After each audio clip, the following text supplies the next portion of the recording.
Welcome everyone to the Inhuman Encounters iceberg. This video will cover a bunch of lesser known accounts of people encountering things that weren't remotely human. This includes things like extraterrestrials, ghosts, talking animals, cryptids, and much more.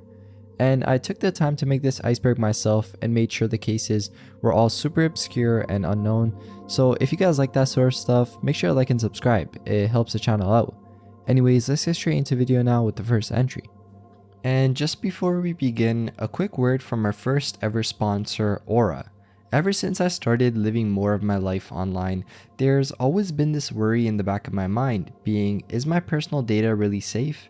With the digital world expanding faster than it's ever been, the risk of having your private information exposed is higher than it's ever been. That's why I'm thrilled to partner with Aura, a company who's committed to making sure your personal information truly remains personal. Let me just quickly visualize it for you. Imagine complete strangers you walk past every day knowing everything about you, being your name, where you live, your family connections, even your medical history. Pretty scary, right? Well, that's exactly what's happening today. Even just recently, over 2.9 billion records were stolen from National Public Data, which offers personal information to employers, private investigators, staffing agencies, and anyone else running background checks. And the scary thing is, members of the hacker group have reportedly released this information for free online.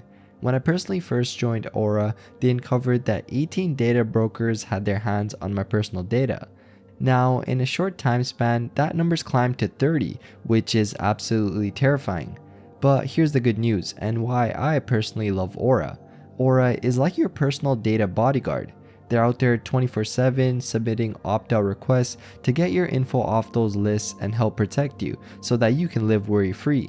And it's not just about reducing the spam in your inbox, but more so about stopping hackers before they can even try to mess with your bank accounts, social media, or anything else you really care about in the digital world. They even provide up to $5 million in identity theft insurance should the worst case scenario happen. And even if you may already have apps that do something similar, Aura has all the tools you really need to stay secure, being antivirus, VPN, password management, identity theft insurance, all wrapped up in one simple app. So yeah, if you're ready to take your online security more seriously, head over to aura.com/zonefly and get your 2-week free trial. Trust me, there's no better time to make sure you and your family are protected.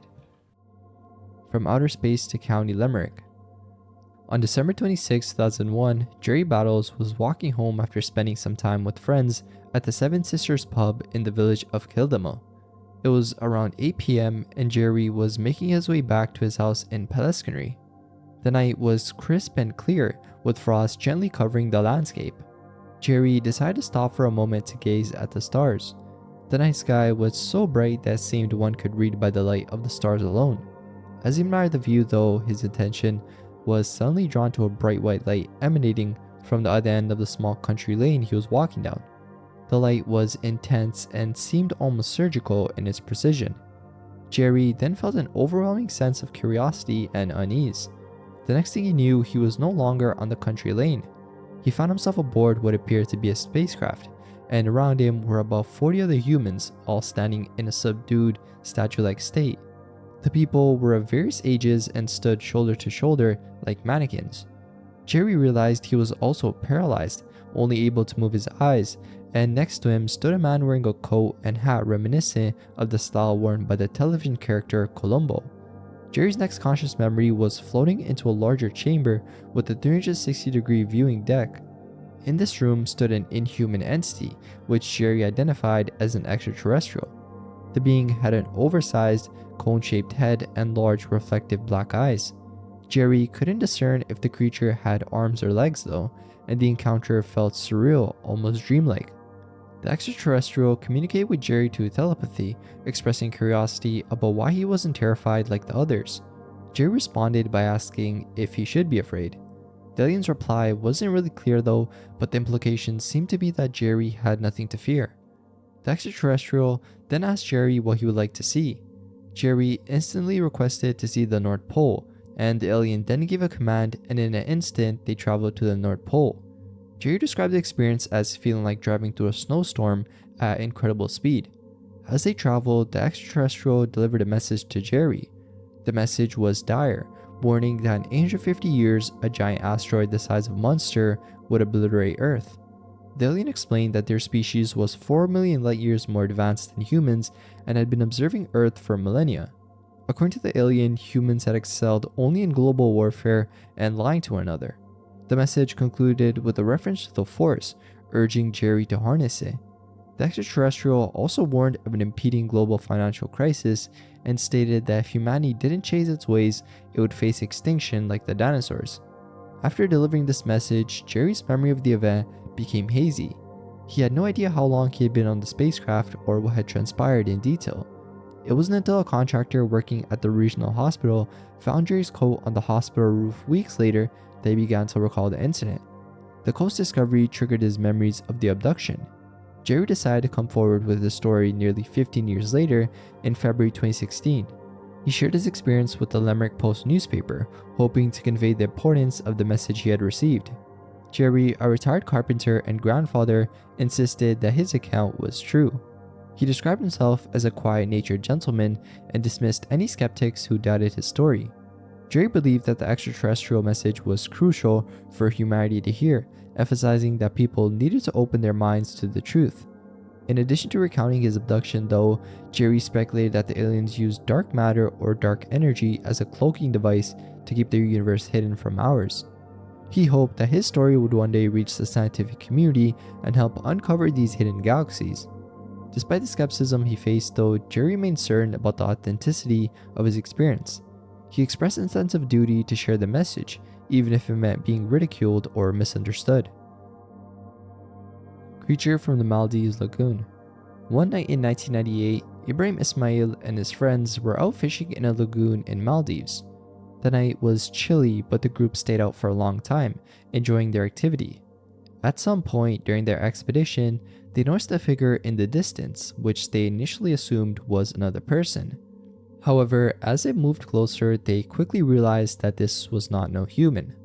The figure stood about 100 feet away and appeared man-like at first glance. But as it drew nearer, the fishermen saw it was something entirely different, something monstrous. The creature was estimated to be around 10 feet tall, and its enormous size alone was enough to instill fear in the group, but it was its appearance that more terrified them. Rooted to the spot, unable to move due to their overwhelming fear, the men watched as the creature approached. When they finally regained the control of their limbs, they ran towards the shore as fast as they could, and they glanced back while running and saw that the creature had large, glowing eyes staring at them. As they reached the shore though, the creature continued to follow them. The men were filled with an insane sense of dread, expecting the worst. But just as suddenly as it appeared though, the creature simply vanished without a trace. It was as if it had never even been there.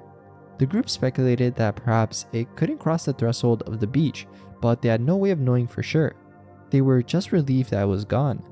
This encounter left them really weirded out, and they couldn't stop thinking about the creature they had seen. And actually, a month later, the creature was set to emerge again. This time, it was seen by another fisherman who was also fishing in the same lagoon. This man reported that the creature suddenly left the water and walked across the surface. He described its eyes as glowing with the same haunting light that Ibrahim and his friends had seen. The fishermen watched in awe and fear as the creature moved with an eerie grace, its eyes piercing through the darkness. The experience was so unsettling that he left the area immediately, not wanting to be anywhere near the creature. Spiderman's ghost. In 1982, an unusual incident occurred in Washington state. The witness, then a 5-year-old, was visiting her grandmother on the reservation where she lived. While the owls were preparing lunch inside the house, the young girl played with her toys in the back room. As she glanced out the window, she noticed something strange happening in the backyard. Out of the corner of her eye, she saw what appeared to be red gloves reaching up from behind a tall cinder block wall. Intrigued, she stood up and walked to the sliding glass door to get a better look. To her shock, she saw a figure dressed like Spider-Man, complete with a red and blue tight suit and a mask covering its entire face and head. The figure moved in a slithery, snake-like manner, crawling over the wall. The young girl was stunned but felt compelled to greet the entity. Instead of feeling fear, she was more curious and began to walk towards the back door. However, she then suddenly found herself frozen, unable to move or speak. The figure came closer to the window, placed both hands on it, and cocked its head to one side, mimicking a dog's curious gesture. Terrified, she tried to scream, but could only manage to squeak after several attempts. Tears rolled down her cheeks as she pointed to the window, repeating the word "Spiderman, Spiderman," when her grandmother entered the room. The grandmother, sensing something deeply disturbing had occurred, called for the girl's mother. They brought the girl into the kitchen to calm her down, and both adults were clearly frightened but kept reassuring her that she had imagined what she saw. The witness didn't describe how the entity left the scene, leaving it unclear whether it vanished or simply slithered away. Years later, when the witness was 16, she returned to her grandmother's house and inquired about the Spiderman sighting. Her grandmother provided new information, revealing that 2 years before the witness was born, a young man with what is now believed to have been autism lived on the reservation. He was harmless and well known to the community, and one day the grandmother bought him an old Spider-Man Halloween costume at a yard sale because he was fascinated by it. The young man wore the costume constantly, never taking it off until the day he had died tragically after being struck by a truck. Following his death, young people on the reservation began reporting same sightings of the young man's ghost, still dressed in the Spider-Man costume. The grandmother believed that this was what the witness had seen and that the ghost had come to play with her. Since sharing the story, the witness has heard from several other people who claim to have seen the Spider-Man ghost on the reservation. Honey, aliens shrunk the kids. This event took place in 1973 and occurred near the Sabbath-day Lake Shaker village in Maine, involving an 18-year-old brother, his brother, and 2 friends. Basically, while driving close to the village, the group became aware of a bright UFO that was following them, visible through the driver's side window. The witness, who later reported the incident, described how they initially saw the object on the road towards Middle Range Pond. Attempting to evade it, they made a sharp left towards Oxford, Maine, and later turned back towards their original route near the Oxford Plains Speedway.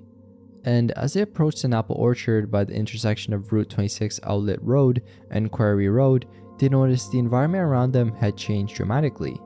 The usually busy road was devoid of other cars, and the sun had set unusually fast, leaving the stars appearing abnormally large and close, as if they could reach out and touch them. The typical sounds of chirping crickets were also oddly silent. The witness felt his heart pounding in his ears, describing the sensation as being inside a vacuum bottle.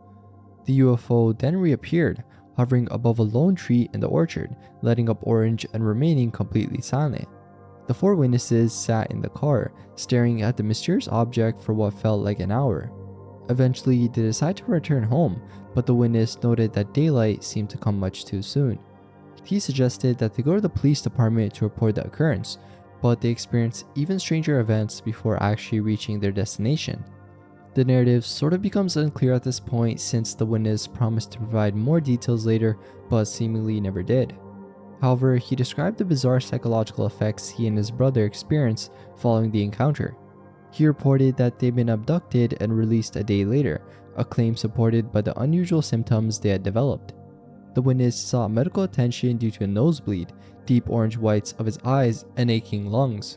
He was shocked when a nurse measured his height at 5 feet 9 inches, despite him being over 5 feet 10 inches before the encounter. The nurse rechecked the measurement, confirming he had indeed lost an inch of height overnight. Upon returning home, their mother expressed alarm at their changed appearance, noting that they were shorter and that their eyes looked strange. The witness looked in the bathroom mirror and confirmed that he didn't look right. Desperate to prove their experience, he implored the local authorities to check his high school medical records and photographs taken on his 18th birthday, just 2 weeks prior. He questioned how an 18-year-old could lose an inch in height overnight. This incident, like some other reports of UFO encounters, involved spontaneous changes in height. The witness's emotional language in his letters suggests he was either attempting an immature hoax or genuinely panicked by his memories. The lead mask's case. In August 1966, a mystery unfolded on Vincent Hill in Nitzroy, Brazil, involving the bizarre deaths of 2 TV repairmen, Manuel Pereira de Cruz and Miguel Jose Viana. Their bodies were discovered by a young boy who was flying his kite in the area. The circumstances surrounding their deaths were really strange and sparked widespread speculation about what happened. Both men were found lying side by side, dressed in suits and waterproof coats, which was unusual given the weather at the time. Beside them, authorities found an empty water bottle and a packet containing 2 towels. Strangely, they were also wearing lead masks typically used to protect against radiation. Scuba Steve. So this entry comes from a YouTube user named Lerpado who lived near Ridgeview Glen Park in Colorado and often passed it on the way to school. They frequently played there with their brother and friends. The park featured a large entrance to a storm drain with a pool of water in front of it. One day, while walking by the drain, Lerpado's friend Ben shared a chilling story. He said a local kid named Steve had drowned in the pool of water during winter, and now his ghost had since haunted the park and the storm drains, earning the name Scuba Steve. Although Lerpado couldn't find any historical records of Steve, they learned from Ben's father that drowning incidents in storm drains were not unheard of in the area. Despite doubts of Ben's trustworthiness, Lerpado witnessed 3 strange events that made them believe there might really be some truth to the legend. The first incident occurred one summer when Lerpado and their friend Elliot decided to explore the storm drains. They were inspired by an episode of the TV show Lost Tapes about lizard men living in storm drains and sewers.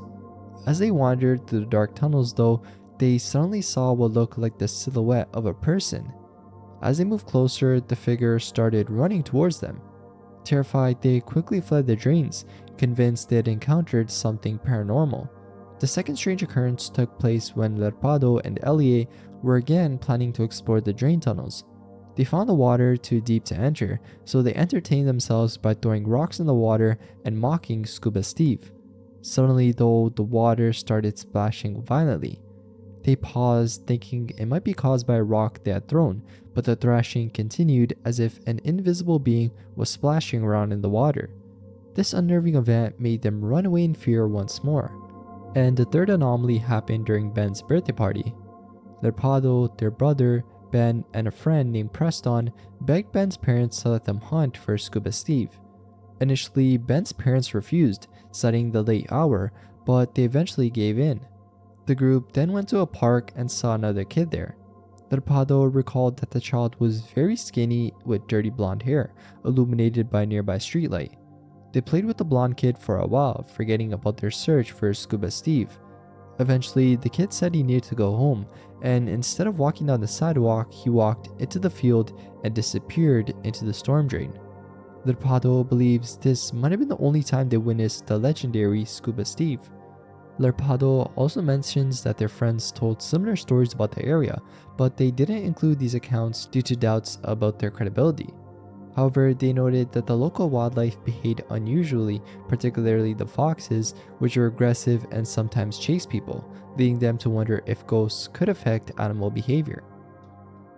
The Carrasco Affair. The Carrasco Affair is a supposed extraterrestrial encounter that took place in the morning of January 28, 1976. This incident involves Miguel Fernandez Carrasco, a young farmer from the town of Benecozon in the Sevilla province of Spain. Known for a solid reputation and hard-working nature, the events that unfolded dramatically changed his usual quiet life. Miguel had visited his fiancée in the nearby village of Sanlúcar la Mayor and was walking back home on a dark, isolated road. This area had a history of UFO sightings, but nothing had prepared him for his own encounter. As he neared his home, he heard a noise similar to a jet aircraft and saw a dazzling light approaching him rapidly from the sky. Despite attempting to run away, the light caught up with him several times before landing on 3 legs beside the road, near lemon and olive plantations. The UFO was described as a rectangular craft, about 2 meters wide and 3.5 meters high, with a structure taller than a telephone booth. It had no visible windows or markings, but featured a very bright top light emitting red and white flashes. 2 humanoid entities then emerged from the craft via a rectangular ramp. They were over 2 meters tall, clad in dark, tight-fitting suits that resembled rubber or plastic, with belts that emitted rhythmic pulses of light. Miguel could only make out their heads, hands, or feet, and as the entities approached, Miguel found himself paralyzed, overwhelmed by fear and a mysterious force emanating from the light. Despite his attempts to escape, he was blacked out.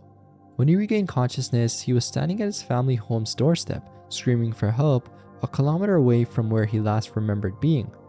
Miguel was immediately taken to a local doctor and subsequently to a hospital in Sevilla due to the unexplained black marks on his skin and his distressed state. The doctors at the hospital couldn't determine the cause of the marks, which were not burns and had disappeared within hours. The civil guard then investigated the incident, confirming the details of Miguel's journey and the location of the encounter. Further investigations revealed conflicting descriptions of the entities' clothing and the craft's behavior during the encounter. Some reports suggested that the landing and subsequent takeoff of the craft emitted a smoke-like vapor, possibly causing the black marks on Miguel's skin. There was also speculation that the substance from the vapor was collected for analysis, but no conclusive reports were actually provided. Creepy cultists of Cadiz. In the autumn of 1990, a weird encounter unfolded on a secluded road near a cemetery in Algeciras, Cadiz, Spain. Angel de Cara and his girlfriend were riding on Angel's motorcycle when they first encountered what appeared to be a group of cultists. These figures, about a dozen in number, were dressed in dark clothing and capes, sitting by the roadside and wearing black top hats. As the couple drove past, the eerie group turned their heads to watch, leaving Angel and his girlfriend with a profound sense of unease. 10 days after this initial sighting, Angel found himself alone near the same cemetery. This time, he was confronted by a lone figure from the group, standing disturbingly close at less than a meter away. As this figure lifted its head to look at Angel, he was horrified to see a face that was stark white and featureless, except for two deep black eyes that seemed to pierce through the darkness. The incident took place near a well-known hotspot for paranormal sightings, which added layers of mystery and fear to the encounter. The area had previously been the focus of numerous reports and was investigated by Spanish ufologist Juan José Benítez, particularly after a similar incident in Cano de la Frontera in 1989. These encounters often involved mysterious figures with unsettling appearances and were typically associated with otherworldly or supernatural activities. The humanoid figures encountered by Angel were initially mistaken for members of a satanic cult due to their attire and the ritualistic feel of their presence by the cemetery. However, the true nature of these beings remained unclear. Their distinct appearance and the setting of the encounters contributed to the ongoing speculation and fear among the locals. Researchers like Albert Rosales have documented this case in collections of humanoid encounters. The inability, though, to properly define what Angel and others witnessed has left the door open for various interpretations, ranging from ghostly apparitions to alien visitations. François Bertrand, the monster of Montparnasse. In 1847, Paris was gripped by a series of gruesome events that unfolded in its largest cemetery, Père Lachaise. The incidents centered around a mysterious figure who became known as François Bertrand, later dubbed the Monster of Montparnasse. This case remains one of the earliest documented instances of necrophilia, mixing elements of the supernatural with horrific criminal activity. The terror began when cemetery guards noticed disturbances at Père Lachaise. Night after night, graves were found desecrated, their contents horrifically mutilated and scattered. Witnesses reported a dark figure that was partly human and partly animal, which evaded capture with ease, leaving behind only the chaos of his nocturnal feast. The creature was said to vanish when pursued, adding a spectral quality to his already alarming presence, and the situation escalated when a freshly buried young girl was exhumed and her body desecrated, leading to public outcry and intensified efforts to catch the perpetrator. The breakthrough, though, came when an army officer noticed a particular section of the cemetery wall showing signs of frequent scaling. A trap was then set using tripwire connected to an explosive, which eventually led to an encounter with the suspect. Following the detonation, cemetery detectives confronted a humanoid figure, attempting to escape. They fired at it, wounding the creature, which nevertheless managed to scale the wall with astonishing speed. A trail of blood and pieces of a military uniform left at the scene pointed to the involvement of a soldier. The subsequent investigation quickly focused on Sergeant Francois Bertrand of the 74th Regiment, who had been admitted to Val-de-Grâce Hospital with injuries consistent with the cemetery encounter. Under interrogation, Bertrand confessed to the crimes, describing an uncontrollable external force that compelled him to desecrate graves. He portrayed himself as a victim of possession, claiming that during these episodes he transformed into a beastly entity driven by macabre impulses. Bertrand's trial was a spectacle that drew significant public and scientific interest. He was ultimately sentenced to 1 year in prison, a surprisingly lenient term given the nature of his crimes. The case prompted Belgian physician Joseph Gusselin to coin the term necrophilia, defining it as a sexual attraction to corpses, which Bertrand exhibited by mutilating the bodies and performing acts of defilement. The case of Francois Bertrand is often compared to mythological creatures due to the bizarre and inexplicable elements of his nighttime escapades. Some likened him to a werewolf or a ghoul, noting his reported ability to change form and his superhuman agility. The Vampire of Lochmaben Castle. In the early 1990s, the quiet woods surrounding Lochmaben Castle in Dumfries and Galloway, Scotland, became the center of disturbing reports. Tom Robertson, a local investigator drawn by tales of unusual occurrences, embarked on an exploration of the area following rumors of animals found drained of their blood. This detail, reminiscent of classic vampire lore, prompted Robertson to seek out the truth behind these tales. Robertson's investigation led to a startling encounter with a tall figure shrouded in sacking with a hood over its head. The creature, which possessed black eyes and a gray face, exhibited agility and behaviors which were not typically human. It leapt into a tree and swung away, eluding further interaction or capture. This sighting only deepened the mystery and spurred further speculation about the presence of a supernatural entity in the vicinity of the historic Lochmaben Castle. Driven by his initial encounter though, and fueled by the persistent local lore, Robertson returned to the area 8 years later, determined to find more evidence. During this follow-up investigation, he managed to capture a couple of photographs of the figure. These images, though compelling, were met with a lot of skepticism and raised questions about their authenticity. Critics argued that the photos could have easily been staged, suggesting that the figure might simply be a person dressed up to perpetuate the local legends or for personal amusement. Despite the doubts surrounding the photographs though, the legend of the Lochmaben Castle vampire persisted. The story encompasses elements typical of vampire myths, like nocturnal activities, predation on animals, and an ability to swiftly move and mysteriously disappear. The community's reaction was filled with fascination and fear, with some considering the tales a thrilling addition to the area's history, while others viewed them as unsettling reminders of the unexplained. The lack of concrete evidence though and the nature of the reports contribute to the ongoing debate between believers and skeptics about what it really is. Charlie Clark wrestled a ghost. In the shadow of the Spanish-American War, a really weird encounter unfolded. Charles H. Clark, a soldier recovering from typhoid-related complications, found himself at the heart of a haunting. Basically, while stationed at Washington Barracks for medical treatment, Charles shared his ward with 2 other soldiers, one of whom was simply known as Smith, a man described by peers as particularly unfriendly. Smith's sudden death one night, though under mysterious circumstances, marked the beginning of an eerie series of events that would culminate in confrontation. After Smith's burial, Charles returned to duty, assigned to an isolated tent on the outskirts of the barracks.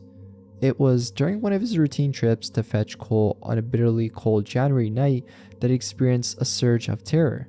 This dread was so intense that Charles, a man not given to religious fervor, cried out in fear for his soul. Despite this overwhelming fear though, he managed to return to his tent, attempting to settle down with a book, hoping to calm his nerves. However, peace was not to be his companion for long. The tent flap rustled open, and the ghostly figure of Smith emerged, his intentions malevolent. The spectre approached Charles and proclaimed that he had come for him. Reacting instinctively, Charles leapt to engage the ghost, a physical confrontation that defied his expectations as the ghost, with surprising force, threw him to the ground. The struggle was really intense but brief, and while Charles's comrades rushed to his aid, drawn by the noise of the scuffle, they saw nothing. No ghost, only Charles in a state of distress. Shaken to his core, Charles maintained that he was fully lucid during the encounter, insisting that his battle with Smith's spirit was as real as any fight he had faced in life. The incident left many questions unanswered. Was Charles experiencing a hallucination brought on by his illness, or had he indeed crossed the veil that separates the living from the dead? And the event didn't really fit into the timeline of the known Spanish-American conflict, which adds some confusion. The Eternal Army of Otterburn. On a cold August night in 1388, the clatter of armor and the clash of swords filled the air. This was the setting of a fierce battle between Sir Henry Percy of England and Sir James Douglas of Scotland, where Percy sought to reclaim a stolen banner bearing a blue line emblem, a symbol of his pride and honor. This battle, though centuries old, continues to echo through the ages, not just in history books, but in the whispers of those who claim that the warriors of old still roam the fields. Late one night in 1888, exactly 500 years after the fateful battle, Percival Hall and John Elliston experienced a really weird paranormal encounter. While tending to their sheep, they heard the unmistakable sound of trumpets and the pounding of hooves emanating from a nearby ridge. Compelled to investigate what was going on, they went, only to see a vision that defied explanation, being a cavalry division of medieval knights clad in 14th century armor charging across the ridge. Driven by an irresistible urge to follow, Hall and Elliston pursued the ghostly figures, only to stumble upon a scene straight out of history, being a battle raging beneath them, with spectral figures locked in eternal combat. The clang of metal and the cries of the fallen filled the air, yet only Hall witnessed the apparition. Elliston heard the sounds but saw nothing. Decades later, in November 1960, the legend of the Eternal Army of Otterburn would once again resurface in a modern encounter. Basically, in this encounter, Mrs. Dorothy Strong was traveling through the area by taxicab when her journey took an unexpected turn. The car came to a halt, the engine died, and the fare meter malfunctioned as if the vehicle had hit an invisible barrier. Then, without warning, a host of armored specters surrounding the cab, pressing in with an intensity that turned the cold night terrifying. Just as suddenly as they appeared, though, they vanished. These encounters at Otterburn, separated by years but linked by the figures of an army lost in time, suggests more than mere ghost tales. Some speculate that these manifestations could be a form of residual haunting, where emotions and events are so powerful that they imprint themselves on the surroundings, replaying endlessly through the ages. Others suggest a connection to electromagnetic fields that could be particularly strong in this area, influencing both the environment and the perceptions of those who venture there. This theory is added by the similarities noted by these ghostly manifestations and encounters with unidentified flying objects, where witnesses report similar disruptions in electrical equipment and the eerie sensation of invisible barriers. Talking Devil Bird of Millville.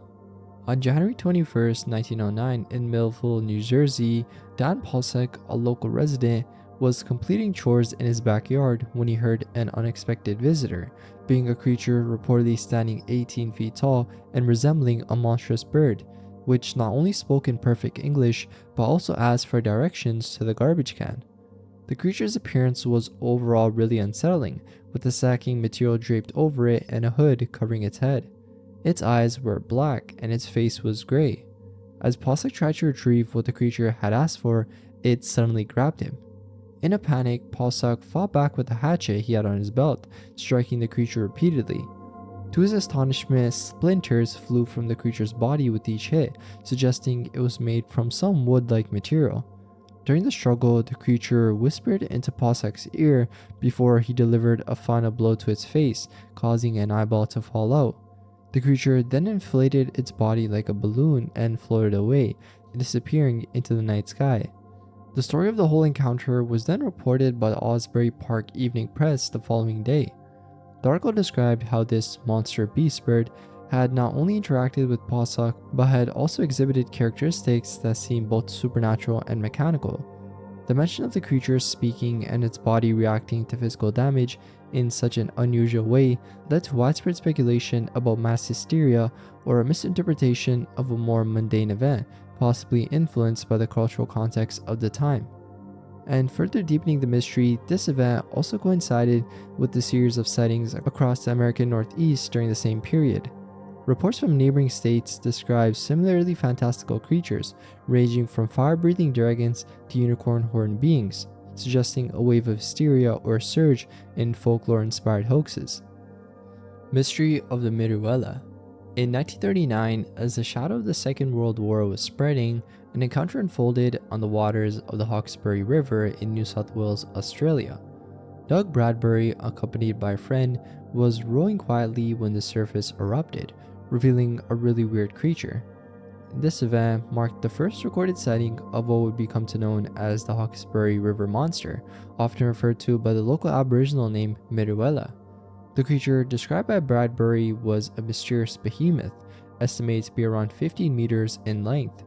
It featured a serpentine head perched on a long neck, a body with visible humps, and large flippers that stirred the murky depths. This description aligns closely with ancient marine reptiles known as plesiosaurs, thought to have gone extinct millions of years ago. However, the idea that a population of these prehistoric animals could have survived undetected in modern times stretches the boundaries of conventional science and zoology. Rex Gilroy, a noted Australian cryptozoologist, has been at the forefront of researching this creature. Gilroy suggests that the mirreeula might indeed be a relic plesiosaur, a theory that draws connections between the physical descriptions provided by eyewitnesses and fossil records from the Mesozoic era found in regions close to the Hawkesbury River. And the mirreeula has also been a long part in local Aboriginal folklore, evidenced by 3,000-year-old rock engraving discovered near Brisbane waters. This engraving depicts a creature really similar to the descriptions of the river monster he had encountered, suggesting that encounters with this being may have spanned thousands of years. Throughout the years, though, there have been other numerous sightings. One particular notable account occurred in 1945 when John Nelson and his friend Bob encountered the creature up close. Their descriptions of its massive size, scaly texture, and dinosaur-like appearance added more interest to the growing legend. Despite these narratives, though, skeptics argued that these sightings could be misidentifications of known animals, like maybe large eels or other aquatic species native to the region. Others suggest that logs or debris, often seen floating in rivers, might be mistaken for a living creature when viewed from a distance under certain conditions. Cryptozoologists and paranormal enthusiasts continue to be fascinated though by the mystery of the mirreeula, drawing parallels with other lake monsters globally like Nessie of Loch Ness. The debate between believers and skeptics remains vibrant, with ongoing expeditions and technological advancements promising the potential for new evidence that could one day shed light on the true nature of the Hawkesbury River monster. El Petizo. In the northern region of the province of Salta, Argentina, a figure known as El Petizo has been part of local folklore due to its reported attacks on lone individuals in rural areas during the night. The figure is described as a shadowy entity that assaults its victims and then vanishes upon the arrival of help. It's said that this creature is impervious to physical attacks, including stabbings and gunshots. One incident occurred in 2002 when a young man from El Duraznito, just southeast of Rosario de la Frontera, became the 7th reported victim of El Petizo. The young man, who wished to remain anonymous, shared his experience, which was later reported in El Tribuno of Salta. According to his account, while riding his bicycle with the intention to go hunting, he was forcibly knocked down by an unseen entity. Upon looking up, he saw a black, shadowy figure standing over him. In a panic, he shot at it with the shotgun and attempted to stab it, but neither action had any effect. The figure then dragged him across the ground by his hair until a local man, attracted by his screams, came to his aid. The appearance of the bystander caused the entity to disappear instantly. This location is near the Cave of the Black Ones, a site believed to have been inhabited by the Candelaria culture about 800 years ago. The area is known for its mysterious atmosphere and has been linked to various legends, including that of El Petizo. And local volunteer firefighter Jose Alvarez mentioned that some residents suspect UFO activity might be connected with these occurrences, citing reports of unexplained aerial lights and other phenomenon in the region. These sightings have led to speculation about extraterrestrial involvement, although this remains unconfirmed as formal investigations have yielded no conclusive results. Pale Horse of Paloma Azul. In 1876, Tequila, a town in Jalisco, Mexico, was the site of a chilling event that echoed its violent past. The town, established in 1530, had previously experienced significant upheaval during the Mixtlan War in 1541. During this conflict, indigenous groups, including the Kashkanis, opposed Spanish rule. These groups fortified themselves on Tequila Mountain, resisting Spanish forces. Amid attempts at peace, Fray Juan Jalero was killed by indigenous fighters, his death escalating the conflict further. Centuries later, Tequila's history of conflict seemed to resurface in a mysterious and possibly supernatural incident. One autumn evening in 1876, a figure on a pale horse appeared at the town's outskirts. This figure, riding at a gallop through the streets, was shouting, "Execution! Execution!" And after traversing the town, the horseman and his steed slowed to a trot and vanished as they reached the village's far edge. Immediately following this setting, a dense, eerie mist descended upon Tequila, enveloping the streets and reducing visibility to mere feet. This mist infiltrated homes, causing distress particularly among the young and elderly by limiting their ability to breathe. By dawn, the mist had lifted though, but its departure marked the onset of a devastating outbreak. A rare and virulent disease known as paloma azul rapidly spread through the village, claiming hundreds of lives within a week and leaving lasting scars on the community.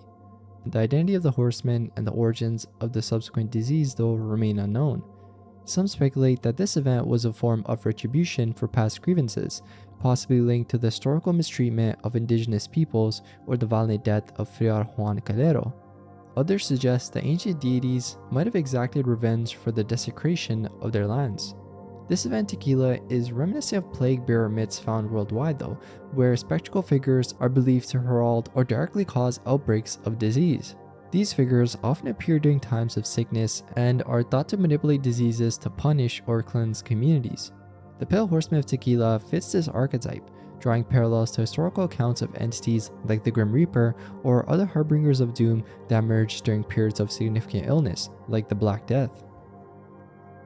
Only disappearance Fujishiro bypass in the cars.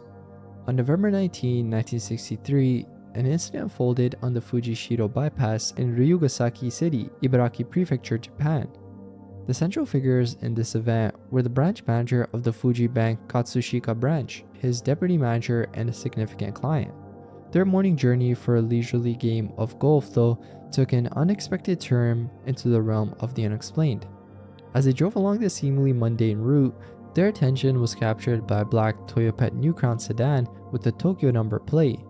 Notably, an elderly man was visible in the backseat, absorbed in reading a newspaper. The normalcy of the scene was soon disrupted, though, in a most astonishing way.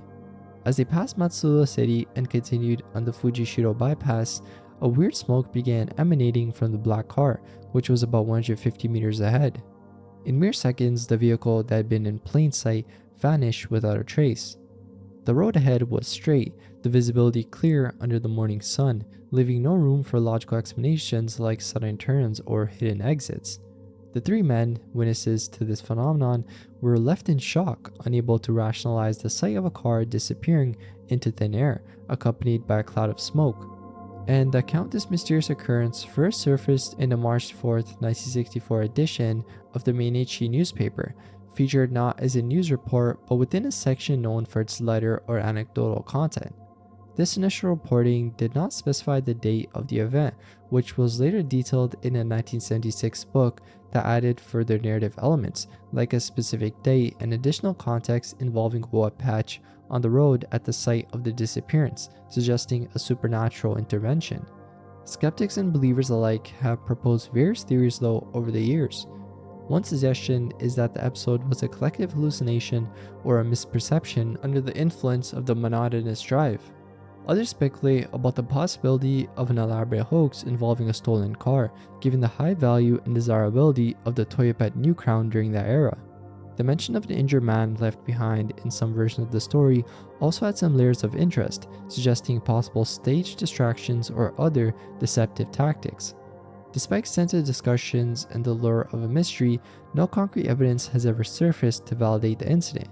The original newspaper piece remains the primary source, with its narrative embellishments and subsequent retellings contributing to the folklore surrounding the event. So yeah, what might have been a simple anecdote has transformed into a robust urban legend known as the Fujishiro bypass incident.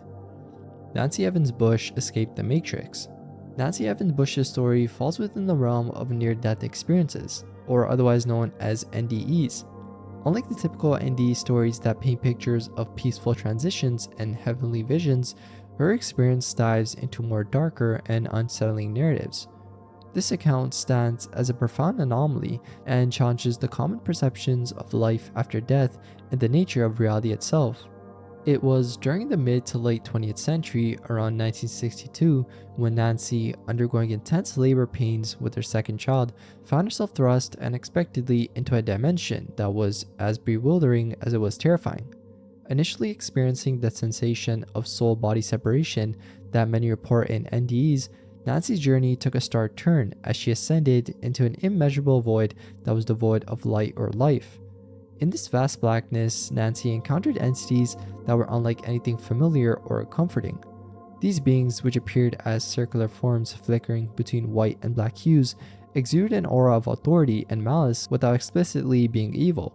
They communicated a chilling message to Nancy, being that her life, her memories, and all she knew of the world were merely illusions, a cosmic joke. They insisted that nothing she believed to be real had ever existed. This revelation was catastrophic for Nancy, shaking the very foundations of her faith and understanding. Raised in a liberal Christian environment where the principles of love, forgiveness, and an afterlife were ingrained, this experience was antithetical to everything she had learned. The entities left her alone in the void with this new, harsh understanding, forcing her to confront a reality where all she had known and believed was negated. The impact of the experience was profound. After being revived, Nancy was haunted by the implications of what she had been told. The existential crisis drove her to question the very nature of existence and predestination, a concept she had never seriously considered before. This encounter had not only challenged her spiritual beliefs, but also left her isolated with the truth that felt too heavy to share. And 6 months following the incident, a seemingly innocuous moment turned pivotal when Nancy came across a symbol in Carl Jung's book that perfectly depicted one of the entities she had seen. This symbol, the yin-yang, was a concept previously unknown to her, yet it resonated deeply, providing a potential link between her experience and the ancient philosophical ideas of dualism and balance. This connection spurred Nancy to delve deeper into the study of NDEs, especially those with distressing or hellish themes, which are often overshadowed by more blissful accounts. Her research led her to become a significant figure in the International Association for Near-Death Studies, where she advocated for greater recognition and understanding of the darker aspects of these experiences. Nancy's contributions to the field are encapsulated in her writings, notably in her work Dancing Past the Dark, where she explores the complex nature of NDEs and their impact on individuals' spiritual and existential perspectives. Throughout her work, Nancy has provided voice for those who've encountered the unsettling depths of the near-death experience, advocating for a more nuanced understanding of these events. Chameleonic Creeper of Saltern Cove. On the 27th of July 2010 in Saltern Cove, a serene location south of Peyton in Devon, something extraordinary and unexplainable was witnessed. This area basically became the center of a mysterious encounter that involved a creature resembling a plesiosaur. The sighting was made by Gil Pierce, among others, around 1530 that day. Gil Pierce and other locals initially mistook the creature for a turtle due to its reptilian head and apparent shell. However, as the creature pursued a school of mackerel, causing them to beach themselves in panic, it became clear that this was no ordinary sea turtle. The creature's neck was excessively long for a turtle, and its behavior was unlike any known marine turtle species, which typically feed on jellyfish, not fish. Pierce managed to capture photographs of the creature, which showed a dark shape with a distinctively long neck, a greenish-brown hump, and large flippers. The creature was estimated to be around 3 meters in length, with the neck alone measuring around 2.5 feet. These photographs were later analyzed by the Marine Conservation Society, where Claire Fisher, a marine biologist, confirmed that the creature didn't match the characteristics of any local turtle species. The sighting was also corroborated by Graham Oxley, a 63-year-old local who was walking his dog along the beach. Oxley described the creature as having a dome more rounded than a turtle's shell and a color-changing quality similar to that of a chameleon, adapting from black in the shade to greenish-brown in sunlight. This adaptability in coloration added some layer of mystery to the creature, as it suggested a form of camouflage not typically seen in large marine reptiles. The MCS, after reviewing the photographs and witness statements, concluded that the sighting was genuine, but could not definitively identify the creature. This left open the possibility that what was witnessed at Saltern Cove was either an unknown species of marine life or a visit from a creature thought to be long extinct. This incident at Saltern Cove also stands out because of the clarity of the photographs and the credibility of the eyewitnesses. Unlike many cryptic sightings where details are murky and documentation is lacking, the chameleonic creeper of Saltern Cove was observed in broad daylight and documented in a manner that allowed for scientific scrutiny. The presence of multiple witnesses, including the marine biologist's analysis of the photographs, lends some validity to the claims not often found in similar encounters. And also, the historical context of Saltern Cove, with its ancient and biodiverse marine environment, provides a plausible setting for such an unusual sighting. The area's secluded waterways and deep rock pools could potentially hide unknown species or migratory marine life that seldom come close to shore. Pterodactyl playground. In a less documented case of cryptid sightings, Mr. Fields reported encountering a creature resembling a pterodactyl in an unspecified park in the United States. This incident, though scarcely detailed and surrounded by skepticism, was mentioned in Neil Arnold's compendium Monster and AZ of Zooform Phenomena. The sighting occurred as Mr. Fields and a neighbor were returning home through a local park. Their evening, though, took an unexpected turn when they heard a loud crashing noise emanating from the playground area, particularly around the swing set. Approaching the source of the disturbance, they were startled to find a large winged creature perched momentarily on the playground equipment. Described by the witnesses, the creature possessed a formidable wingspan of about 6 feet and featured distinctive physical characteristics like a large beak and sharp claws, similar to those of prehistoric pterosaurs. However, the brief encounter provided little opportunity for detailed observation, as the creature took flight almost immediately upon their arrival, disappearing from sight. The report's lack of specific details, though, like the exact location and date, along with the absence of photographic evidence, casts a shadow of doubt over the encounter. Critics argued that the creature could have been a misidentified large bird native to the region, known for their significant wingspans and occasionally unusual appearances. The notion of a modern-day pterosaur sighting aligns with the niche but persistent theme within cryptozoology that suggests surviving pockets of prehistoric creatures. Such claims are often met with skepticism, though, due to a lack of verifiable evidence and the challenges posed by what would be an extraordinary survival of a species thought extinct for millions of years. The incident raises questions about the influence of cultural folklore and media on the perception of unexplained phenomena. Robo-walrus of Henderson Island. In the summer of 1983, an incident was reported by a group of fishermen and surveyors near Henderson Island, located off the coast of Puget Sound. This event, detailed in the Tacoma Daily Ledger on July 3rd of that year, described an encounter with a mysterious entity that had mechanical and biological characteristics. The group was engaged in a routine fishing expedition when they suddenly experienced an unusual auditory and visual phenomenon. A loud, unexplainable noise was accompanied by a surge of electricity through the water, followed by the emergence of intense, bright lights. This disturbance in the quiet waters near Henderson Island immediately caught the attention of the fishermen and surveyors present. As they observed, a massive creature described as being about 150 feet long and 30 feet wide at its thickest point emerged from the depths. The creature's head was notably large, resembling the shape of a walrus's head, but on a much larger scale. It had 6 large, dull eyes that added to its formidable appearance, and notably, the creature seemed to be encircled by copper bands, which were speculated to emit the electrical shocks that rendered 2 men from the group senseless upon contact with the water. And further adding to the mystery, the creature exhibited features that seemed uncharacteristic of any known biological entity. It expelled electrified water from horn-like protuberances on its head and possessed what appeared to be a mechanical propeller instead of a tail. This propeller-like appendage suggested some form of engineered mobility. The spectacle didn't really last long either, and the creature soon dove back beneath the water's surface, though the glow from its body remained visible for some time afterward.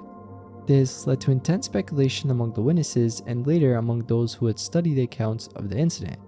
Lorne Coleman, a renowned cryptozoologist, proposed that the so-called Henderson Island monster might actually be an unidentified submersible object, perhaps a form of technologically advanced machinery that far predated any known human inventions capable of such displays. The idea that such an advanced machine could exist in the 19th century opens a lot of questions about its origin. Questions like, was it an experimental military device, a piece of forgotten technology, or something else entirely? The debate over the nature of the robo-walrus of Henderson Islands continues to interest researchers though, historians and cryptozoologists alike. Stumped by Specks. In 1959, a diver named Bob Wall embarked on what was meant to be routine exploration off the coast of Miami Beach, Florida. Bob Wall, an experienced diver, was guiding tourists aboard the glass-bottomed boat Comrade II, showing them the vibrant coral reefs beneath the ocean surface.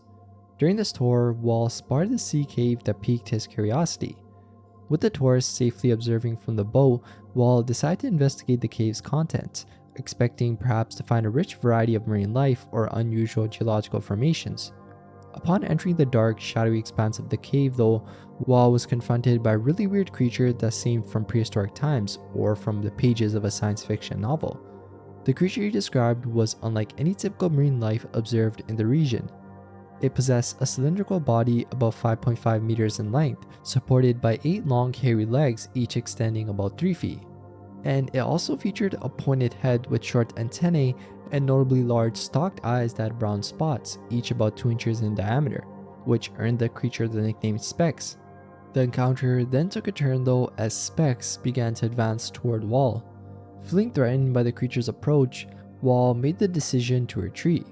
He swiftly exited the cave and returned to the safety of his tour group, leaving the mysterious creature behind in the dark waters of the cave. Dr. Carl Schucker, a well-known figure in the field of cryptozoology, speculated that the creature could be an unusually large specimen of the Caribbean spiny lobster, which inhabits nearby waters.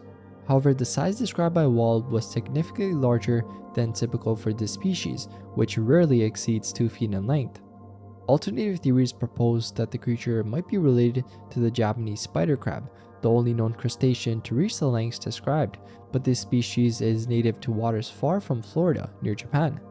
The suggestion that Specs might be a previously undiscovered species or a rare genetic anomaly has also been floated by enthusiasts and researchers. Pazuzoids, a weird tale from Devil's Swamp. In an event dated June 8, 2000, at the sinister-sounding Devil's Swamp in Louisiana, an encounter unfolded at the crack of dawn. As the morning mist cleared at about 6:30 a.m., Roger Mixon, a 41-year-old local hunter, noticed an unusual object resting in a clearing near the swamp. The object was immense, dark purple, and shaped like a bat wing, measuring about 70 to 80 feet in length. This presence alone would have been enough to startle any onlooker, but what followed was even more astonishing. A drawbridge-type door on the object opened, revealing 3 humanoid figures that were observed near the object, engaging what appeared to be an attempt to capture a local alligator. These beings were ordinary, being that they donned what appeared to be golden crowns and wore iron-like breastplates. Their human-like faces were offset by lion-like sharp teeth and long hair. And it's said that each creature also had a scorpion-like tail and 4 wing-like protrusions, a detail that sort of ties their description to the ancient Mesopotamian winged demon Pazuzu, known for its hybrid and terrifying form. As Mixon watched, hidden among the foliage, the situation escalated quickly. One of the creatures noticed him, and in a startling display of interspecies interaction, he reflexively fired his 12-gauge shotgun. The shot hit one of the beings in the chest, but astonishingly it appeared unharmed. In retaliation, the creature used the device attached to its waist, emitting a beam-like light that struck Mixon on the wrist, leaving a permanent scar and significantly impairing the use of his arm. The creatures then ascended into their craft, which closed swiftly and departed at an incredible speed, leaving Mixon both physically injured and mentally shaken. This incident marked the last time Mixon ventured into those woods, the memory of that morning haunting him perpetually. And this account first surfaced on Long Strickler's Phantoms and Monsters website, derived from an older source known as UFO Watch, which remains elusive in mainstream research channels. The detailed matching of the creature's characteristics with those of Pazuzu suggests a possible influence from ancient demonology, perhaps a cultural memory or archetype manifesting in a modern encounter. Skeptics might argue that the story is a concoction or hallucination, influenced by Mixon's familiarity with mythological or fictional representations of a demonic entity. Yet, the physical evidence of the injury and the detailed account add some complexity to the dismissal of his story as mere fabrication. Argolito, the goathead story. In the Yaqui village of Turim in Sonora, Mexico, there lived a woman named Agustina Valencia, many generations before Rosalio Museas was born. Rosalio, though, would later write a memoir capturing the events from Agustina's life, told to his grandmother when she was young. These stories included Agustina's experiences with disease epidemics, wars, and natural disasters. Yet, among her tales, one stands out prominently, being the story of the argolito, also known as Suwaka or Suguasa in Yaqui, a being similar to modern descriptions of extraterrestrial visitors. According to the lore, the argolitos are beings from another world, capable of flying through the air at incredible speeds, often appearing as small lights with a distinctive whoosh sound. When near the ground, these beings are said to have long ropes trailing from their glowing forms, which they carry over their shoulders. The argolitos are considered the natural adversaries of the sirpas, monstrous shapeshifters who were once humans transformed by committing grave sins. The sirpas are doomed to grow continually in size, living in caves until they become so large that they move into the sea, where many are said to reside. This narrative sets the stage for an encounter recounted by a goatherd named White from Turim, which he claimed to have witnessed not long before Rosalio's grandmother's time. White was tending his goats near Canyoabam Canyon, rumored to be haunted by a sirpa that had once been a man named Tomas, transformed into a giant rattlesnake for marrying a close relative. According to local reports, a manifestation of the sirpa was a woman in white frequently seen emerging from the canyon. One night, White observed a bright light descending into the canyon with the rope streaming behind it. Curious, he approached the edge and saw an argolito engaged in a fierce battle with the sirpa. The struggle lasted until dawn, culminating in the argolito defeating this monstrous serpent. The argolito then proceeded to cut up the serpent's body, tying the pieces with its rope. After this, the argolito then noticed White.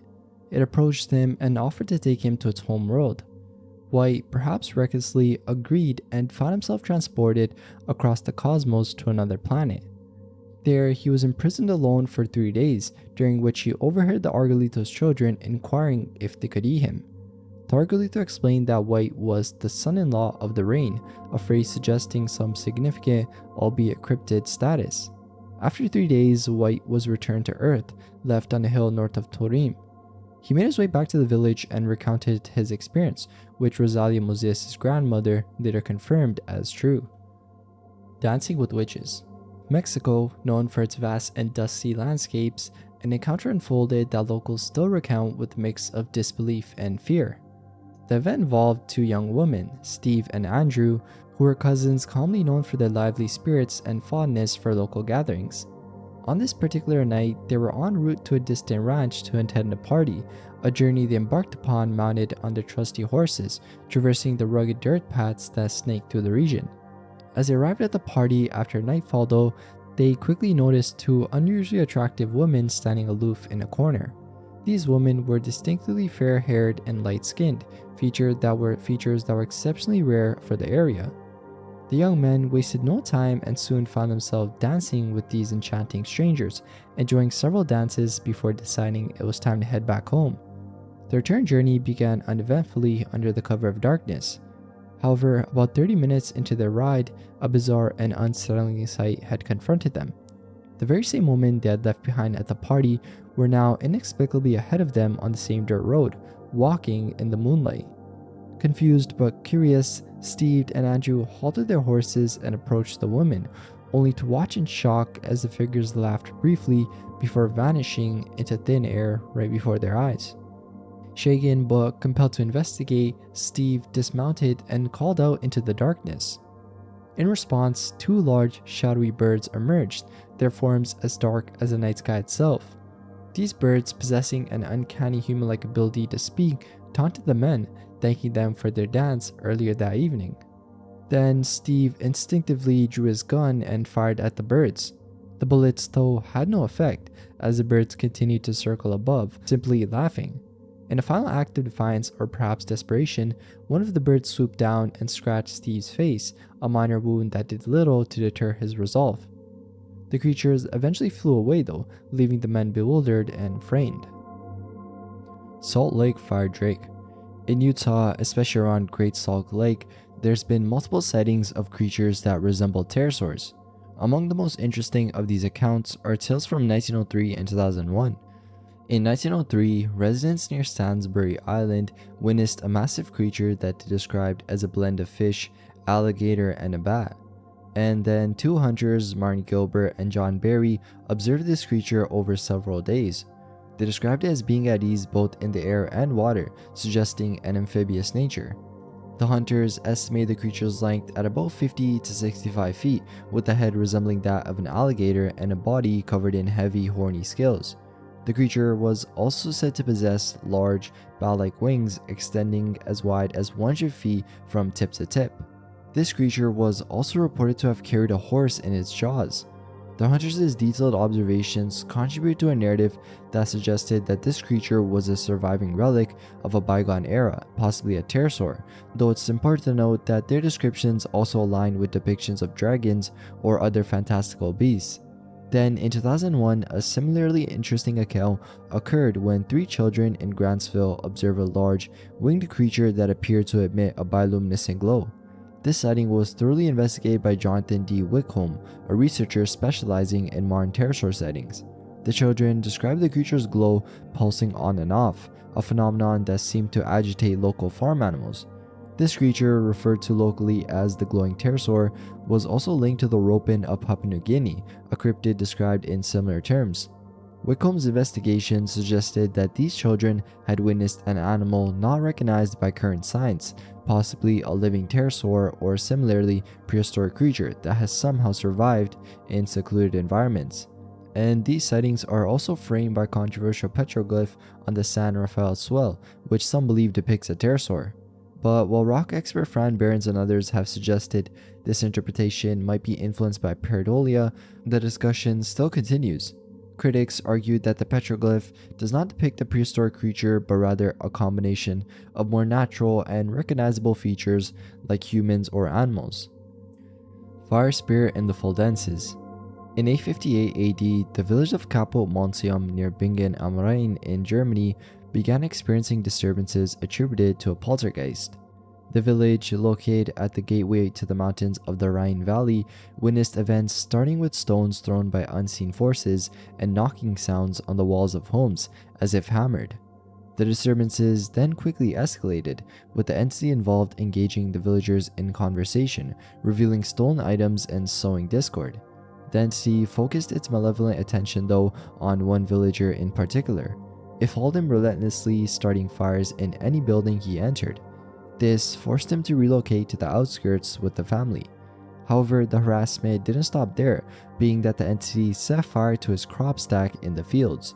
Blamed for the ongoing disturbances, the villager underwent a trial by ordeal involving scalding hot iron to prove his innocence, which he did. Efforts to rid the village of this menacing spirit, though, involved priests and deacons from Mainz, armed with holy relics and crosses. They attempted an exorcism in a house where the spirit was particularly active, using holy water and prayers. The entity then responded aggressively, throwing stones that injured the clergyman. Also, the spirit claimed to have dominated a priest from the exorcism team by exposing the priest's secret relationship with the local bailiff's daughter, thereby shaming him and asserting its control. It declared the priest its servant, having been under scope during the sprinkling of holy water. The relentless attacks by the poltergeist then continued for 3 more years, during which it spoke openly to villagers, manipulating and terrifying them. And the entity's presence and activities led to the eventual destruction of Capomonium by fire, leaving the village in ruins in 861. The exact location of this place though is lost to history, possibly existing under a different name or completely erased from the map. Dark Dumbo. So this one comes from a Reddit post, and a Reddit user named Mutually Awkward shared a story told by their father's girlfriend about an encounter with the weird entity in her apartment. Alone in her apartment and having fallen asleep in the living room with the lights on, she awoke late at night to a startling sight.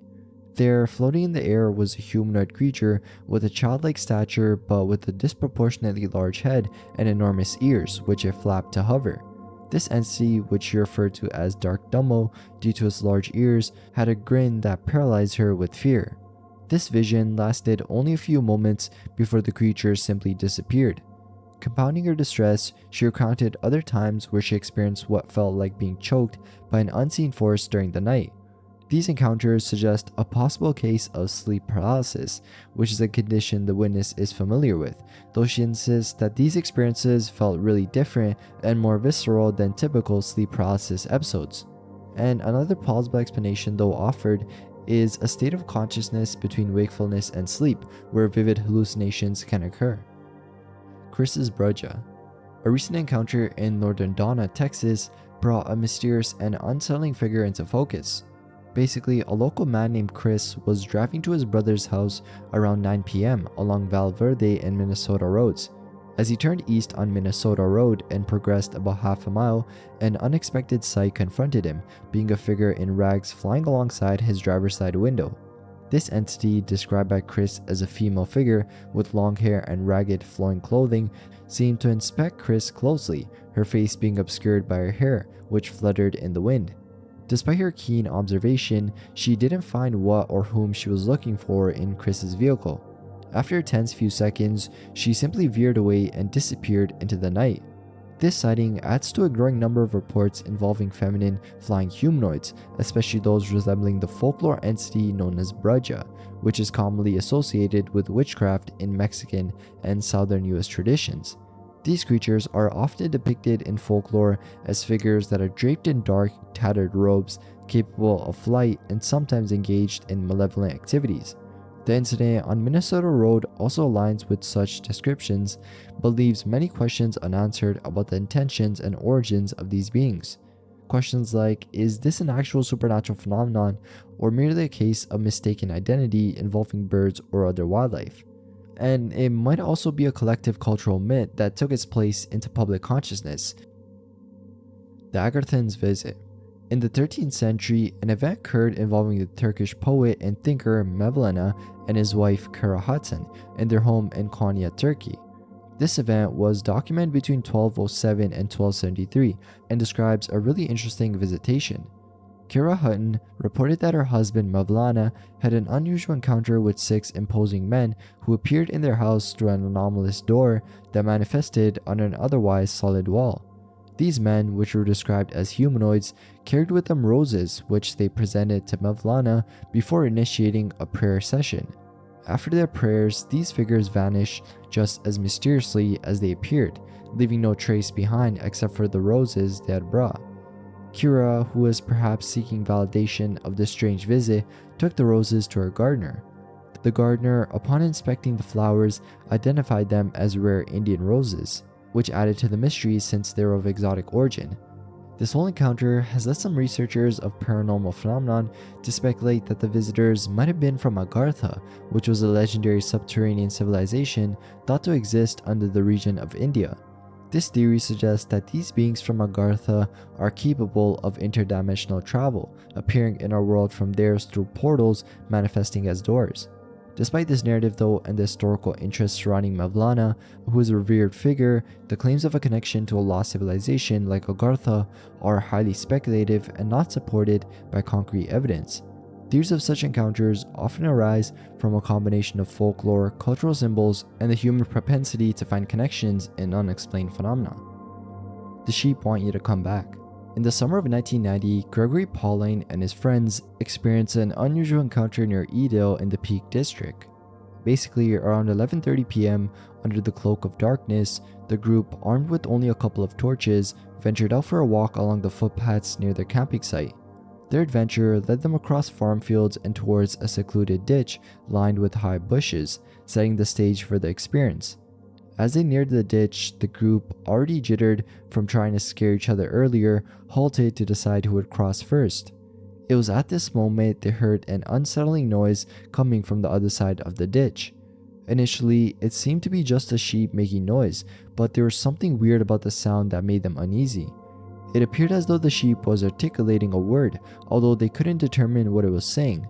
Speculating that it might be a prank by someone hidden in the bushes, the group whispered among themselves. The absence of any further sounds, though, like laughter or movement, which would typically follow a prank, made the situation feel all the more sinister.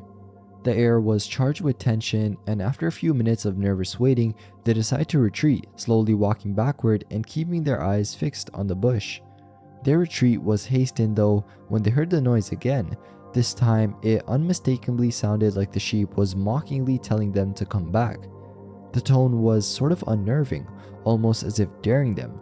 Without hesitation, the group turned and ran back to their campsite, with the eerie invitation echoing behind them as they fled. The next morning, curiosity got the better of them, and they returned to the site of what happened, only to find nothing out of the ordinary. No signs of disturbance, no indication of what might have caused the previous night's events. And adding to the tale, a fellow forum user suggested a rather down-to-earth explanation for the event. They proposed that perhaps a distressed hiker, injured and hidden in the bushes, might have been trying to call out for help. This theory was also added by the user's own experience of being injured and unnoticed by nearby sheep while hiking. Dogman from a UFO. In early June 2016 in southern New York, an event occurred involving three friends, Jamie, Dan, and another unnamed individual, during a camping trip on a mountain. The group, unsure of the legality of their camping spot, settled down for a night outdoors equipped with a tent and a fire. They spent the evening relaxing and socializing until the atmosphere around them shifted dramatically. The forest, which was typically alive with the sounds of nocturnal creatures, fell completely silent. The sudden change was accompanied by a tangible feeling of static electricity in the air, making the hair on the back of their necks stand on end. This was followed by a deep, resonant bass sound and a mysterious light that illuminated the entire forest. Described as initially resembling a large firework, the light eventually split into several small lights before disappearing completely into the trees. Attempting to rationalize the experience as a natural phenomenon, possibly a meteor, the group returned to their activities. However, around 2 a.m., the situation escalated. Dan, who had chosen to sleep outside by the fire, woke his friends to report a large, unidentified creature observing their campsite from a distance of about 50 feet. Basically, according to Dan, the creature resembled a bear but stood on two legs and moved in a way that suggested curiosity or scrutiny. The encounter intensified, though, when the creature, accompanied by others of its kind, approached the campsite. The group described hearing a loud, piercing scream similar to the sound of a pig being slaughtered, only deeper and powerful enough to cause physical discomfort.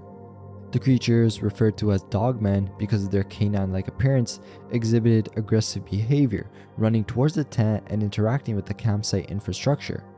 In a panic, though, the campers observed the dogmen pulling at the tent poles, causing the structure to collapse partially. The intensity of the situation peaked, though, when everything fell silent again, and the group seized the moment to escape to their truck. In a final encounter, they saw one of the dogmen standing in the road, illuminated by the truck's headlights.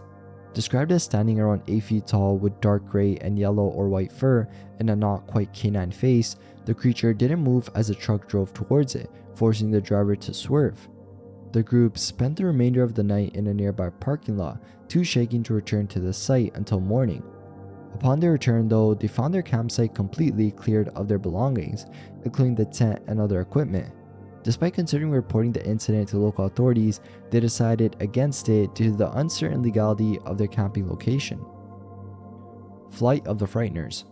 In 1970, a young man determined to visit his fiancée set out on a quiet journey across empty fields towards a nearby village. His peaceful walk under the night sky was suddenly interrupted by strange music. Initially, he mistook the sounds for a local wedding celebration, hearing drums and an oboe, which is traditional in Turkish festivities. However, as the music grew louder and seemingly closer, he realized no celebrants were in sight and the situation took a dark turn. The source of the music was puzzling. It seemed to descend from the sky. Peering upwards, the young man's confusion turned to horror as he spotted a group of creatures floating a few meters above the ground. These beings, appearing as hybrids of humans and goats or horses, were playing the very instruments he had heard.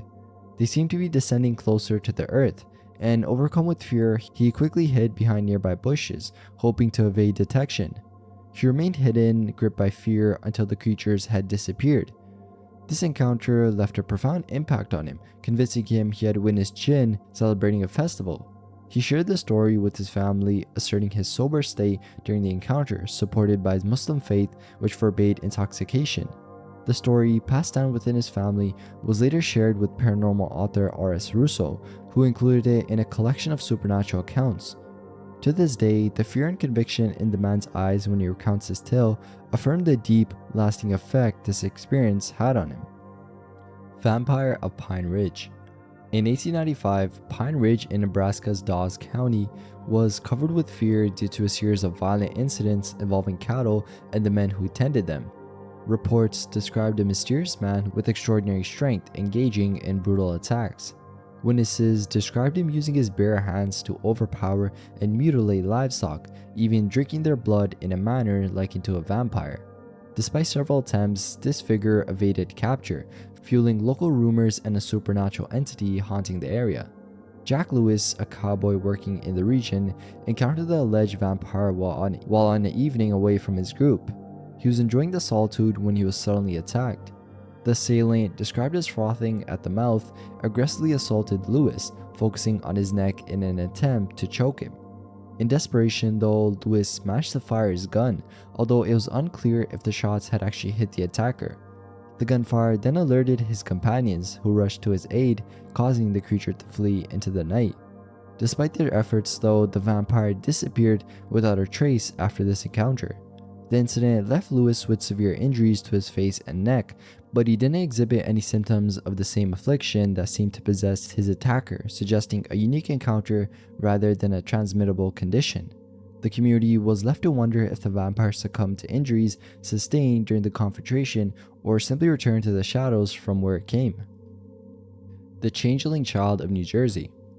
In July 1993, during a summer visit to his grandparents in rural New Jersey, 13-year-old Mike experienced a really weird event that left a lasting impact on him. The local setting was serene, surrounded by open properties lined with thick brush and woodlands. On the night in question, the atmosphere was typical of a humid New Jersey summer evening. Mike and his cousins decide to engage in a game of hide-and-seek after dusk, a suggestion that filled Mike with reluctance due to his discomfort with the woods. As the game commenced, tragedy struck though when one of the younger cousins collided with a parked car while running, her screams piercing the night as the family rushed to her aid. Amid the chaos, Mike and his cousin Chris were navigating back from their hiding spots in the forest. The normalcy of their return, though, was shattered when a mysterious portal appeared beside them near a large rose bush. From this swirling vortex, a large shadowy figure emerged, reaching out with incredible speed to grab Chris, pulling him back into the portal. The entire encounter lasted just mere seconds, ending as abruptly as it began, with the portal vanishing without a trace of Chris or the entity. Shaken by the incident, Mike attempted to alert his family, but his claims were dismissed by his grandmother, who was unconcerned about the whereabouts of Chris, believing he was old enough to look after himself. The next morning, Mike's confusion deepened when he found Chris at home, behaving as if nothing had occurred. Chris's nonchalant response to Mike's questions about the previous night's events only added to the mystery. Mike noticed that Chris bore no physical marks from the incident, contrary to what one might expect if he had indeed been dragged through a thorny bush. But over the years, Chris developed a strange medical condition characterized by periods where he couldn't walk, requiring the use of a wheelchair, along with times of normal mobility. This condition remained undiagnosed, and despite severity, it would spontaneously resolve before reoccurring. The community whispered about the possibility that Chris was not the same person who had vanished that night. Rumors spread that he was a changeling, a common theme in folklore where humans are taken by supernatural beings and replaced. In these tales, the replaced individuals often exhibit odd or unnatural behaviors, sometimes possessing knowledge or characteristics impossible for them to have acquired naturally. And reflecting on the incident years later, Mike expressed his belief in the zoo planet theory, which suggests that Earth is a sort of exhibition ground for cosmic entities capable of entering and exiting our reality at will. This perspective was influenced by subsequent encounters with other unexplained phenomena, suggesting a pattern that transcended a single isolated event. Venusians on a plane. During a routine flight from Palm Springs, California to Portland, Oregon, a flight attendant encountered 3 unusual passengers that led her to believe they were not of this world. The incident occurred between 1985 and 1989. Basically, the flight had made a brief stop in San Francisco, where 3 individuals boarded the plane. These passengers were notably odd in their appearance and behavior, and most striking was a man estimated to be around 30 years old, seated in 23D, who exhibited very piercing eyes and an unusual forehead. Accompanying him were a silent child, roughly 8 years old, and a middle-aged individual. All 3 were dressed in plain work clothing, typical of what one might find at a Sears Roebuck store, and carried no luggage. Once airborne, the man in 23D engaged the flight attendant, asking technical questions about the plane's mass and velocity, questions she found odd and outside the scope of typical passenger inquiries. His interaction with the onboard service was equally strange, being he seemed unfamiliar with common food and beverage items, requiring them to be listed before making a selection. And the man's peculiarities continued throughout the flight. He conversed with another passenger, asking unusual questions and repeating the answers to his silent companions. His knowledge extended beyond normal bounds, being he knew the flight attendant's feelings of dislike toward another crew member without being told, suggesting he could read her thoughts. As the plane landed and the passengers disembarked, the man approached the flight attendant to inquire why she had sat with someone she disliked, confirming his ability to read her mind.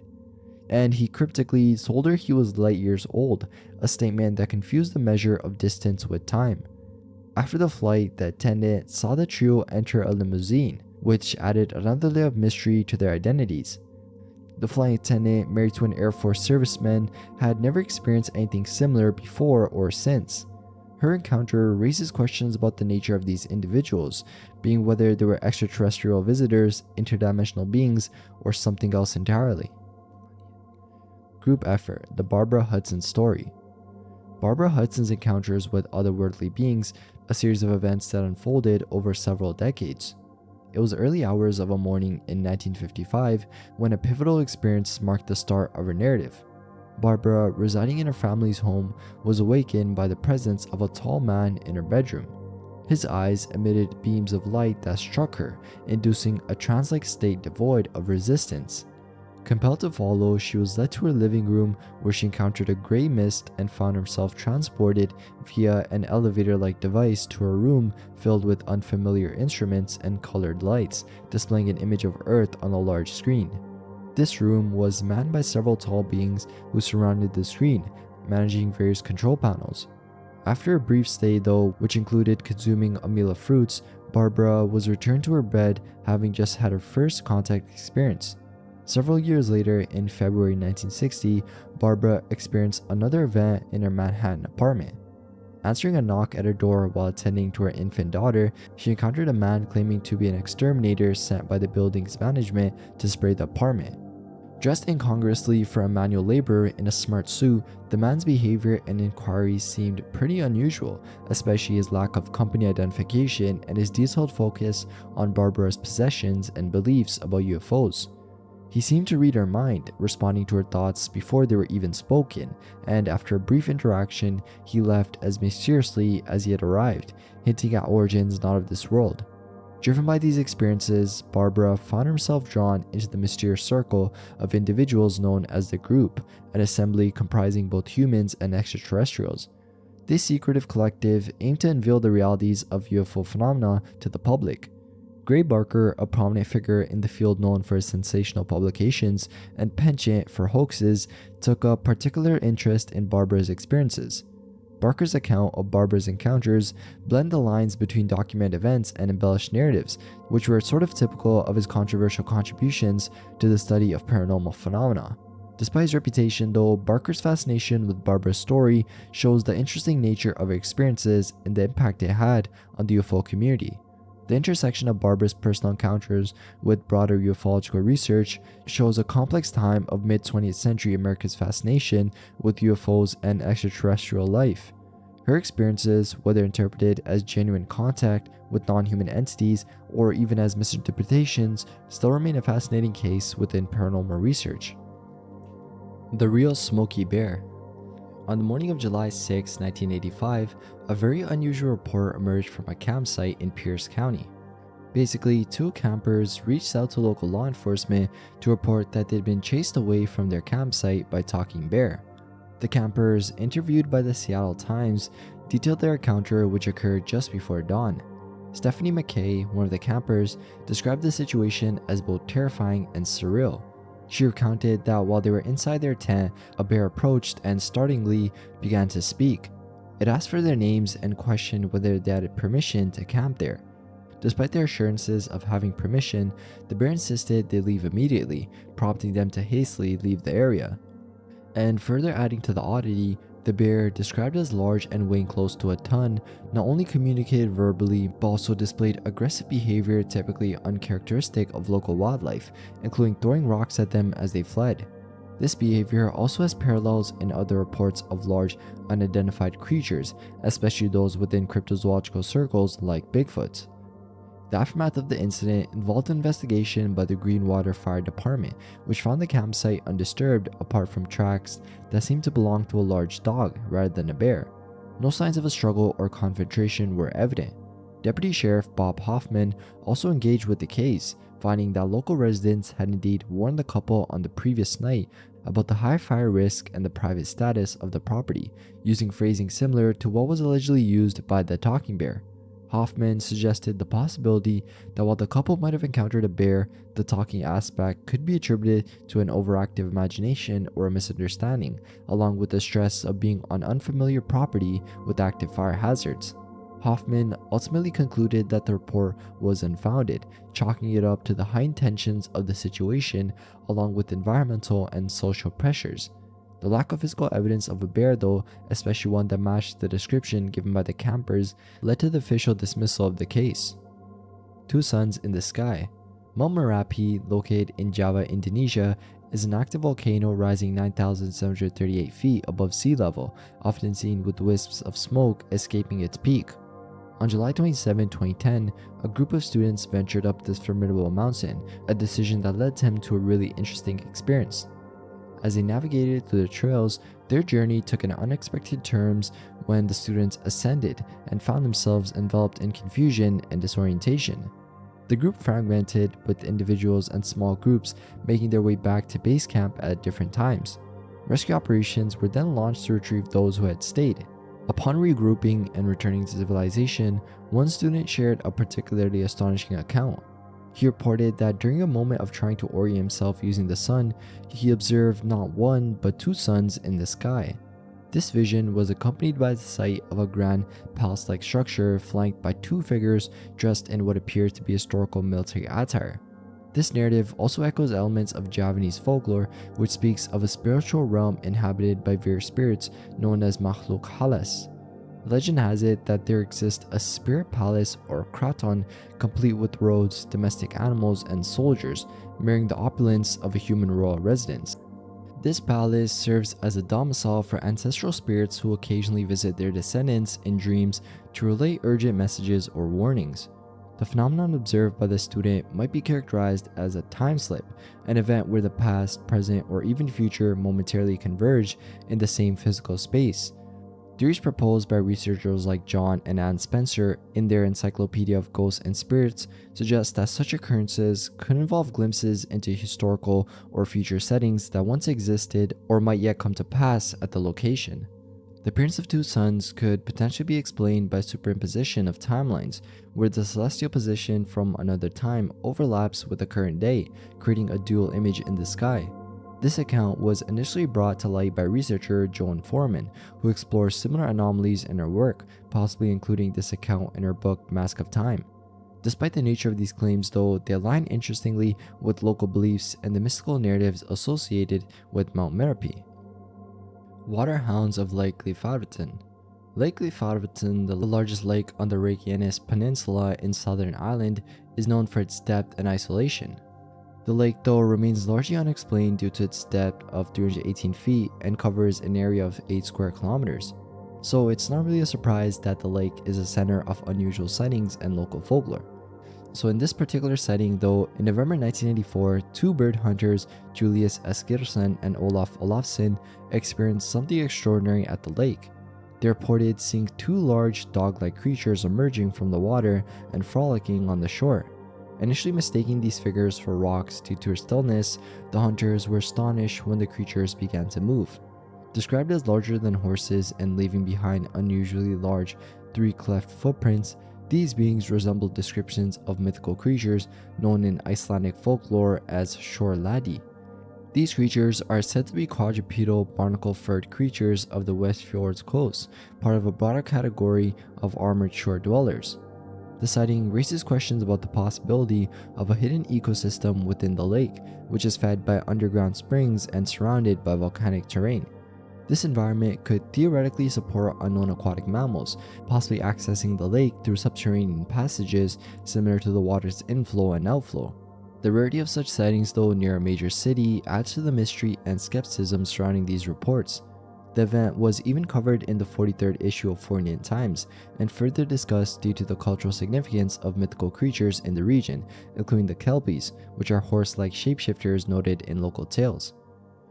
Minotaur runs amok in Virginia. In December 1868, residents near Independent Hill, Virginia, reported unsettling sightings of a creature resembling a minotaur, which is a mythological beast from Greek lore. According to local accounts, including that of a man named Silas Brown, this entity possessed frightening physical characteristics and exhibited unnerving behaviors. Silas Brown, described by his community as a peaceful and intelligent citizen, first encountered this creature around his property, where it was reportedly seen multiple times near his barn. One evening, the creature aggressively confronted Brown as he was tending to his livestock, forcing him to flee in terror. The creature, described as having large horns and the ability to alter its claws into hooves, intimidated Brown with its sheer size, reportedly 3 times larger than a man, and its ability to emit a noxious smoke when approached. Seeking help, Brown enlisted a neighbor, Siger, to observe the creature. Although skeptical, Siger accompanied Brown and soon witnessed the creature's behavior himself. During their encounter, a stone heated to an extreme temperature was thrown at Siger, who narrowly avoided injury. Both men observed the Minotaur from distance, noting its features and the strange sulfur-like smell that accompanied its presence. Despite these terrifying experiences though, local authorities and others in the community were skeptical of the claims. The investigating officers found no physical evidence to support the sightings, and some even suggested that the incident might have been influenced by external pressures on Brown to vacate his land, possibly leading to exaggerated or fabricated reports. Where did Lillian Carney go? On August 8, 1897, in Massaردis, Maine, near the Aroostook River, Lillian Carney, a 6-year-old girl, mysteriously disappeared while picking blueberries with her parents in Mullen Bog. Despite the immediate and frantic search by her parents, Lillian was not found until 46 hours later, prompting a massive search effort involving over 300 people from the surrounding communities. Lillian was eventually discovered by Mr. Bert Pollard 2 to 3 miles from where she initially vanished. She appeared calm and was holding wild berries, but refused to eat them due to health concerns. The searchers celebrated her safe return by firing guns and sounding the steam whistle at Simpson Hill. When questioned about her ordeal though, Lillian recounted that the sun seemed to shine constantly in the woods during her disappearance, a statement that baffled many given the moon's phases and intermittent cloud cover noted during the search. She also reported hearing voices, which she feared belonged to tramps, and seeing small creatures resembling her cat, which she scared away by clapping her hands. Local newspapers speculate that these might have been rabbits. This case though bears a lot of similarities to other cases documented under the missing 411 phenomenon, where individuals disappear under mysterious circumstances often related to outdoor activities like hiking or berry picking. These individuals typically vanish swiftly without a trace and are found near their last known locations. In Lillian's case, the constant sunlight she perceived raises questions about potential perceptual distortions or unexplained natural phenomena. Lillian's calm demeanor, though, throughout the incident and her descriptions of continuous daylight could suggest an altered state of perception or an extraordinary encounter, possibly with an unidentified natural or artificial light source. David Pollids, a researcher on mysterious disappearances, has suggested that such light might not be natural, pointing to the possibility of unknown technologies or phenomena active in the late 1800s. A big cockroach problem. In the late 1990s, a traveler named Peggy, driving from Las Vegas to Los Angeles, decided to stop for the night at a motel located in California City, positioned roughly between Bakersfield and Barstow. The motel, which was appealing with its vintage charm, promised a restful pause from her long journey. However, the night unfolded into a terrifying experience that Peggy would recount as one of the most horrifying incidents of her life. Upon settling into her room and while watching TV, Peggy heard a knock at her door.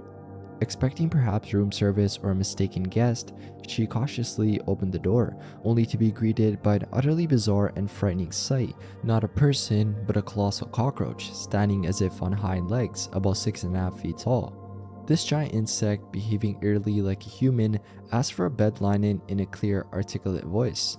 As Peggy processed the shock, though, the creature began to clean its legs frenetically. Reacting to Peggy's visible shock, though, the cockroach spat a brown substance toward her and simply uttered "Why?" in response to her scream. In a panic, Peggy attempted to flee, only to find the motel hallway blocked by the prone body of a motel employee. The cockroach pursued her down the hallway, demonstrating intelligence and physical abilities far beyond normal insects. In an adrenaline-fueled moment reminiscent of an action movie scene, Peggy managed to outmaneuver the creature using a move inspired by Chuck Norris, being she kicked at the cockroach's legs and then its face, briefly stunning it. As Peggy escaped the motel, the incident drew the attention of a bystander who promptly called the police. The swift arrival of law enforcement seemed to scare off the creature, which retreated into the darkness along with other similar beings, suggesting that Peggy might not have been their only target or that there was more than one of these creatures. This account poses a lot of questions about the nature of these creatures, though, and their origins. There's questions like, are they the result of a genetic experiment gone wrong or something else entirely? The rapid response of the police and the creature's subsequent disappearance hint at a possible cover-up or at least a reluctance to engage publicly with such an inexplicable phenomenon. Gelatinous cube of London Bridge. On a seemingly ordinary day, two brothers decide to take a leisurely stroll along London Bridge overlooking the River Thames. What began as a routine outing quickly spiraled into an extraordinary encounter, though, with a creature that defied explanation. As the brothers gazed into the murky waters of the Thames, they noticed an unusual shape moving against the current. Initially, it appeared to be an ordinary floating object, but upon closer inspection, it became clear that this was no debris or waterfowl. The entity in question was described as having a distinctly elongated, square-shaped head, gray in color, devoid of any recognizable facial features. Surrounding its lower body were what appeared to be green tentacles or tassels, adding to its strange and unsettling appearance. The creature was estimated to be around 5 feet long, comparable in thickness to a man's body. Compounding the mystery, though, was the brothers' impression that there was something metallic or mechanical about the creature, despite their certainty of its biological nature. This paradoxical observation left them even more confused as they watched the creature dip beneath the water's surface and reappear, maintaining this pattern for about a minute before it finally disappeared from view. In the heat of the moment, the brothers scrambled to capture images of this sight with their camera phones. Unfortunately, though, the combination of poor camera quality and the distance from the creature rendered their photos ineffective.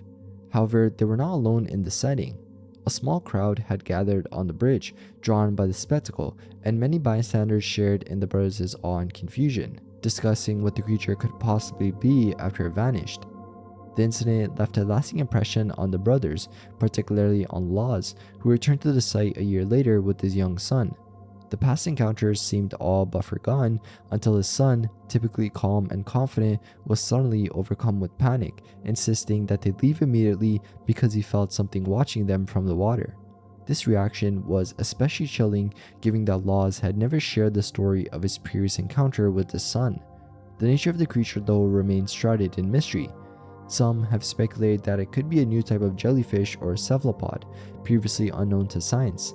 The local folklore and historical accounts don't provide clear parallels though, although the British Isles do have histories of unusual marine life settings.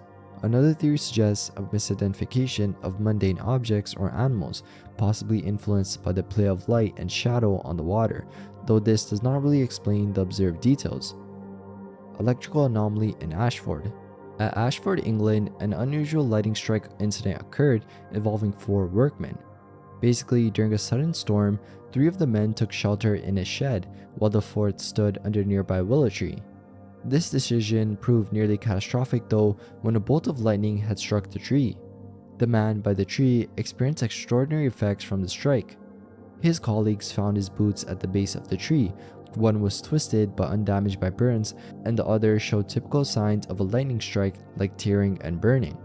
The man himself was discovered some distance away, alive but severely injured.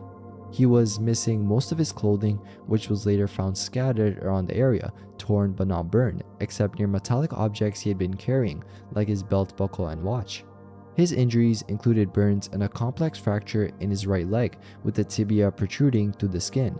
Surprisingly though, his nervous system remained largely unaffected, leading to Dr. G. Wilkes, who later discussed the case, to speculate that the man's clothing might have acted as conductors, sparing his nervous system from more severe damage. This incident was later detailed in an 1880 incident of Scientific American and further discussed in a meeting of the London Clinical Society. The case presents an interesting parallel to the missing 411 phenomenon, noted for the unexplained disappearances associated with sudden weather changes and victims often found partially or completely undressed. The talking cat. In the early morning hours, as Danny prepared for his adult Sunday school class, he experienced a weird encounter right at his doorstep. On a Sunday morning, specifically a few years before 2004, Danny, who was deep in his theological studies around 4 a.m., was startled by an unusual voice saying, "I love you, let me in." Initially confused, Danny approached the door and was met with an astonishing sight, being a black cat standing on its hind legs, its front paws raised in the air as if gesturing. This was no ordinary cat though. Its lips moved unnaturally as though it were a talking character from an animal movie, repeating its earlier plea for entry. Despite the surreal nature of this encounter though, Danny, driven perhaps by compassion, opened the door and let the cat inside. This decision was followed by the discovery that an uncle of his had passed away that very morning. Later, Danny's daughter, initially wanting to keep the cat, decided against it after claiming she heard it calling her name. Concerned, Danny's wife took the cat to the vet, where it was diagnosed with leukemia and subsequently euthanized. This incident, marked by the cat's verbal communication and its coincidental timing with the family death, left a lasting impression on Danny, who swore by the reality of his experience despite its fantastical elements. Martin Britain's first alien abduction. In September of 1942, during the height of World War II, Albert Lancashire, stationed as a sentry at the Crestwell Ranger Station in Northumberland, England, experienced an event that profoundly altered the course of his life. Late one evening, while on duty, Albert felt an inexplicable urge to look up towards the sky. To his astonishment, he saw a glowing object surrounded by dark mist hovering over the North Sea. Initially suspecting it to be a new type of German weapon, his attention was abruptly diverted when a beam of yellow light emanated from the object, enveloping him and inducing a sensation of floating. The next thing he knew, he was back at his post, lying on the ground, disoriented and without any recollection of what had transpired. This incident marked the beginning of a series of unexplained phenomena in Albert's life. Over the ensuing decades, he developed what he described as psychic abilities, including extrasensory perception, and he occasionally saw vague apparitions.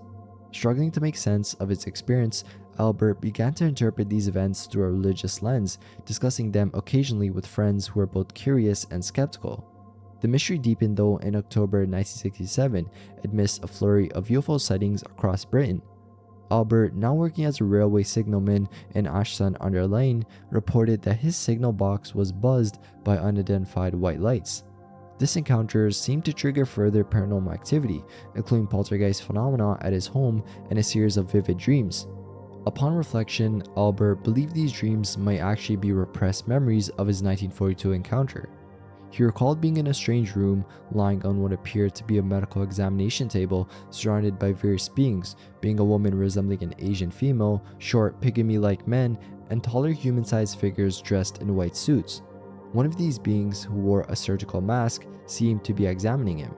Despite the vividness of these recovered memories though, Albert lamented that these fragments were all he could recall. He speculated that undergoing hypnosis might reveal more about his mysterious abduction, but he never pursued this avenue. The true extent of what happened to him though during that fateful encounter in 1942 and subsequently in 1967 still remains shrouded in mystery. There's something in Devil's Hole. Devil's Hole, part of the Ash Meadows National Wildlife Refuge in Nevada, is a geothermal abyss that is both ecologically and historically significant. Located in Amargosa Desert, a component of the larger Death Valley area, Devil's Hole is notably recognized for its deep, warm waters that maintain a constant temperature of about 33 degrees Celsius or 91 degrees Fahrenheit. This waterfall cavern is part of a larger aquifer system, and the visible surface opening measures about 6 by 18 feet, leading down into a cavern that extends over 500 feet deep, although the exact depths remain uncharted. The peculiarities of Devil's Hole though are not limited to its depth and warmth. The site is subject to the effects of distant seismic activity, often demonstrating noticeable water level fluctuations, similar to small tsunamis triggered by earthquakes as far away as Japan, Chile, and Indonesia. Such geophysical sensitivity suggests a profound connection within the Earth's crust. One of the most interesting aspects of Devil's Hole though is its sole inhabitant, the Devil's Hole pupfish. This species is critically endangered, found only in this specific location, surviving in hot, oxygen-poor water conditions that would be lethal to most fish. The existence of the pupfish here, though, is a marvel of evolutionary adaptation, as these fish feed on algae and detritus in this isolated environment. The population of the pupfish has been a key concern, with numbers fluctuating dramatically over the years, observed from a high of around 500 to as low as 35 in recent times. The protection of Devil's Hole and its pupfish though became a matter of legal and environmental priority, leading to strict regulations on water usage in the area to preserve the delicate ecosystem. These measures reflect the broad challenges of conservation efforts in regions where unique habitats are threatened by external pressures. Apart from its ecological and geological significance though, Devil's Hole has been steeped in folklore and mystery. One notable legend involves Charles Manson, who in 1969 believed the site to be a gateway to an underground city and the possible location of the fabled bottomless pit mentioned in the biblical book of Revelation. Manson's interest in the site was part of his apocalyptic vision, which added a dark lore to the location's history. Also, the lore of Devil's Hole includes tragic tales, such as the loss of 3 young men in 1965 who dived into the hole, never to be seen again. Despite extensive rescue efforts and dives reaching depths of 315 feet, only scant evidence of their venture was found, like snorkel masks and a single fin. These disappearances all contribute to the site's eerie reputation, with ongoing debates about the safety and mystique of exploring such depths. 2 cases of cosmic motorcyclists. In 2 such cases, which occurred in different parts of the world and in different years, involved sightings of what witnesses described as motorcycle-like vehicles operated by unusual humanoid figures. The first reported incident took place during the summer of 1954 along the Alcan Highway in the remote regions of northern Yukon. The Rayburn family, including identical twins Gail and Dave, were driving when they encountered 2 high-speed vehicles approaching their car. These vehicles, unique in their construction, were single-wheeled, metallic, and silvery, making no sound as they moved. Each vehicle was operated by a humanoid figure wearing a metallic helmet. The family observed these vehicles overtake them and then disappear into the distance. About 2 years later, in 1956, a similar event occurred in France between the towns of Le Bolo and Serret. Mrs. Porta, while riding her moped around 11:50 a.m., was overtaken by 2 large nickel-plated motorcycle-like vehicles that were also silent in operation. Each vehicle was manned by 2 humanoids dressed in fawn-colored satin with boots and closely sealed helmets. After overtaking Mrs. Porta, these vehicles stopped ahead on the road, effectively blocking her path. Despite the nature of this encounter though, Mrs. Porta managed to navigate around the vehicles. As she passed, she noticed that the faces of the beings were obscured by large smoked visors. Upon looking back after a short distance, she found that the beings and their vehicles had disappeared without a trace. These two incidents are notable not only for the descriptions of the vehicles, but also for the humanoid figures piloting them. The fact that these encounters occurred in such different geographical locations and were reported by unrelated witnesses adds to the mystery. In both cases, the vehicles resembled motorcycles and were noted for the lack of sound, a characteristic often reported in UFO sightings but rarely associated with ground vehicles. Now they hear it all the time. In a tale from the depths of internet folklore, sort of like the Candle Cove creepypasta, a series of discussions on platforms like Reddit and Metafilter have brought to light a haunting public service announcement, or PSA, concerning tinnitus. This PSA, which aired in the 1970s or 1980s, primarily in the New York City area, left a lasting impression on those who saw it due to its unnerving content and mysterious disappearance from any known archives.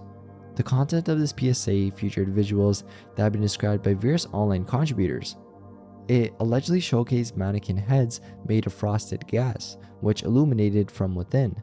Accompanying these visuals were the unsettling sounds of humming and buzzing, typical of tinnitus, that played in the background. The narration of the PSA added to the effect with phrases remembered by viewers like "now they hear all the time" and "they can't turn it off." Differing accounts of the PSA though as to its mystery. One user recalled a dramatic setup where the mannequin heads were set against a black or gray backdrop, with everyday noises escalating into a cacophony of white noise abruptly falling silent. This was followed by a visually striking moment where 3 red laser spots targeted the temple of a mannequin head, accompanied by a high-pitched tone pulsing slowly. The exact timeline of the PSA's airing though is murky, with the most concrete timestamp being a recollection that places it no later than 1983. Despite the vivid and specific memories of those who witnessed it though, no video evidence of the PSA seems to exist today. Efforts to locate it, fueled by discussions on internet forums, have yielded no results, turning the PSA into a sort of digital legend. Cyclops of the Bayou. In 1957 in Louisiana, a group of 4 friends experienced an unusual encounter after watching a movie and having dinner. As they drove near a smaller bridge after crossing the Tangipahoa River Bridge, they spotted what seemed to be a large figure emerging from a ditch by the roadside. Curious and initially thinking they saw a tall person, they decided to turn their car around for a closer look. But when they returned to the spot, the figure was still there. They stopped the car and used their headlights to get a better view. The figure appeared to be a male about 7.5 feet tall and roughly 325 pounds, wearing tattered dark blue clothing. Unlike a typical person though, the figure had a nobly misshapen nose resembling a snout and most strikingly a single eye in the center of its forehead, which led them to think of it as a cyclops. The entity didn't interact but instead walked back down into the ditch and disappeared into the forest. Shocked by what they saw, the witnesses drove to the nearest town and reported the incident to the police, who didn't take the report seriously. The witnesses, who lived no more than 5 miles from the site of the sighting, discussed the event among themselves over the years. They concluded that they might have seen a deformed individual who had been hiding or was hidden away, given the rural nature of the area. Despite their proximity to the location and the striking nature of their encounter though, they never heard any other local accounts or mentions of a cyclops-like figure in the bayou. The buried giants of St. Bees. In the small village of St. Bees, located on the northwest coast of England, an extraordinary discovery was reportedly made beneath the surface of a cornfield. Adding to historical accounts documented by Samuel Jefferson in his book The History and Antiques of Alder Ward above Derwent in the county of Cumberland, a giant's remains were reportedly unearthed. This discovery, dating back to an unspecified time but brought to light in a manuscript from the Dean and Chapter of Carlisle's library, was made by Hugh Hodson of Thornway, Cumberland. He detailed his findings in a letter to Sir Robert Sewell, revealing that the remains were located 12 feet underground. These were not just any remains, but the skeleton measured an astonishing 13.5 feet in height, surrounded by artifacts that suggested the presence of a formidable being from a bygone era. The giant was found with armor indicative of its possible status or role in its community. Beside the giant were a sword and a battle axe, the sword measuring 6 feet in length and the axe consisting of a 3-foot long head with the shaft as thick as a man's thigh, also over 6 feet long. The physical features of the skeleton were equally impressive, with teeth each 6 inches long and 2 inches wide, and a forehead measuring 1.875 feet across. The chin bone was large enough to contain 70 liters of oatmeal, emphasizing the massive scale of this being.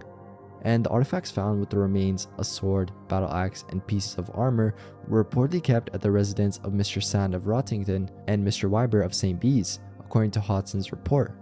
However, the ultimate fate of these items is unknown, leading to speculation that they might have been hidden away or lost over time. This discovery raises numerous questions about the existence of giants and their place in history and folklore. Throughout the 19th and 20th centuries, similar finds have been reported in North America, though such discoveries are rare in England and Europe. The size and characteristics of the St. Bees giant set it apart from typical archaeological finds and aligned it more with the legendary giants of myths rather than the known prehistoric giants like dinosaurs or mammoths. The Suffolk Sea Dragon. In 1749, an event occurred off the coast of Suffolk, England, which still stirs curiosity and debate. Basically, according to historical accounts, local fishermen aiming to catch mackerel netted something far more mysterious. This event was recorded by Mr. Lingwood, a member of local Gentleman's Magazine, who later relayed details to the Suffolk Naturalist Society. The fishermen were near Orford and Southwold when they ensnared a large, strange creature. Initially mistaking it for a typical catch, they soon realized their error when the creature exhibited extraordinary and terrifying characteristics. The creature's thrashing upon capture was so violent that one of the fishermen used a bow hook to subdue it, knocking it onto the ground. Overcome by curiosity and perhaps a sense of bravado, the fishermen then decided to free the creature from the net, a decision they would soon regret. Upon being released, the creature sprang up and, utilizing what were described as wing-like organs, leaped an astonishing distance of over 50 yards away from the fishermen. During this chaotic escape, the creature attacked one of the fishermen, biting off his fingers. This unfortunate being quickly succumbed to his injuries, dying from what was described as the mortification of his wounds. The creature, which was said to have a body resembling that of an alligator with the length before dissection. Bore formidable armor-like scales and possessed 2 large fins which enabled it to both swim and apparently to propel itself through the air. Its head and tail were notably similar to that of an alligator, and it had legs ending in hooves, although these descriptions were noted to possibly be affected by the process of desiccation. The creature was also described as having 5 rows of sharp, white teeth in each jaw. After its brief and violent moment of freedom, the creature was recaptured by the fishermen. Perhaps recognizing the rarity and potential value of their find, they killed it, dried its carcass, and later displayed it as a curiosity. The remains were described in great detail by Mr. Lingwood after he viewed the creature's preserved body. He noted particularly the creature's wings, which he compared to those depicted on dragons in heraldic coats of armor. This account raises numerous questions about the nature and origin of the creature. While some might dismiss the story as a product of the era's fascination with curiosities and the unknown, the detailed descriptions of the physical evidence that was reportedly put on display suggest there may be more to the story. The creature's ability to fly and its formidable appearance hint at a possibly undiscovered or unclassified species. Menacing Muppets on the TV screen. In 1994, Brian Bethel recounted an experience from his childhood involving an anomalous television broadcast that deeply unnerved him. This encounter, which occurred when he was about 4 or 5 years old, unfolded at his grandparents' house, where he was staying with his mother while his father was away on a work trip. The house was well equipped with televisions, boasting one in each bedroom and another in the living room. One evening, after a typical family dinner and night routine, everyone retired to the master bedroom for the night. It was there in the middle of the night that Brian suddenly woke up and noticed something peculiar, being the television in the room had turned itself on. This was particularly strange since it was a time when remote controls were not common, making the spontaneous activation of the TV highly unusual. As Brian watched, what appeared initially as mere static on the black and white screen began to morph into discernible shapes. These shapes soon took on the form of shadowy figures that seemed to be observing him. As he continued to watch, the figures became clearer, transforming into characters resembling Muppets. Initially, Brian felt a surge of excitement upon recognizing the familiar puppet forms. However, his excitement soon turned to discomfort as he noticed that these Muppet-like figures had menacing fangs, starkly contrasting with their otherwise typical Muppet appearance. The situation then escalated when the creatures began to interact with Brian directly. One of the Muppets, resembling Grover, whispered to another, which reminded Brian of Hairy Monster. They then both stared directly at him, gesturing for him to come closer when speaking in an unintelligible guttural language. Despite their initial inviting demeanor, their expressions soon turned angry when Brian hesitated, and their fangs became more pronounced. Feeling threatened, Brian attempted to wake his grandparents, but to no avail, being that they remained asleep despite the commotion. In a panic, Brian then fled to the living room, only to find the television there already on, displaying the same shadowy figures transitioning into their terrifying Muppet creatures. As he screamed in fear, the figures vanished just as his mother rushed into the room. Brian's mother spent some time comforting him, and they later checked on the grandparents, who had awoken upon hearing Brian scream. The family stayed up for a while discussing the night's events before finally returning to bed. Nothing further occurred that night or subsequently. Brian remains convinced though that he was fully awake throughout the incident and believes that these entities used the familiar form of Muppets to lure him in. He speculates that the fangs and claws were part of their true forms that they had not managed to conceal. The experience left him wondering what might have happened had he approached the television as they demanded. An ostrich horse. In January 2000, an encounter was shared at a gun show by a vendor with an interest in cryptids, who recounted an unusual sighting of a creature that blended characteristics of both an ostrich and a horse. This event reportedly took place near the cemetery in Ripley, Oklahoma, where the vendor had stopped to rest during a long drive, a common practice for him. The vendor was just settling in when he was startled by a loud, indescribable noise. Reacting quickly, he observed a large creature through his vehicle's window, which sprinted across in front of his car. Initially, due to its size and shape, he thought it might be an ostrich, but the head of the creature resembled that of a horse rather than the bird he had presumed. The sounds made by the creature were described as loud and aggressive, which added to the nature of the encounter. Concerned for his safety, the vendor prepared himself defensively by securing his revolver, though he chose not to confront the creature. Instead, after waiting to ensure no further signs of the creature were apparent, he decided it was prudent to relocate to another area to continue his rest. This mysterious sighting raises questions about its relation to known cryptids, especially the Jersey Devil, which is traditionally described as a winged creature from New Jersey folklore. The creature observed in Oklahoma lacked the characteristic wings of the Jersey Devil though, suggesting a possible variation or an entirely different cryptid that shares some physical traits. This has led to speculation about whether multiple misunderstood or unknown creatures could be at the root of the Jersey Devil legends. The account, though, while interesting, remains isolated, with this being the only report of such a creature in the area. The lack of additional sightings or evidence leaves the true nature and identity of the ostrich horse open to interpretation and further inquiry. For fear of the deer bat.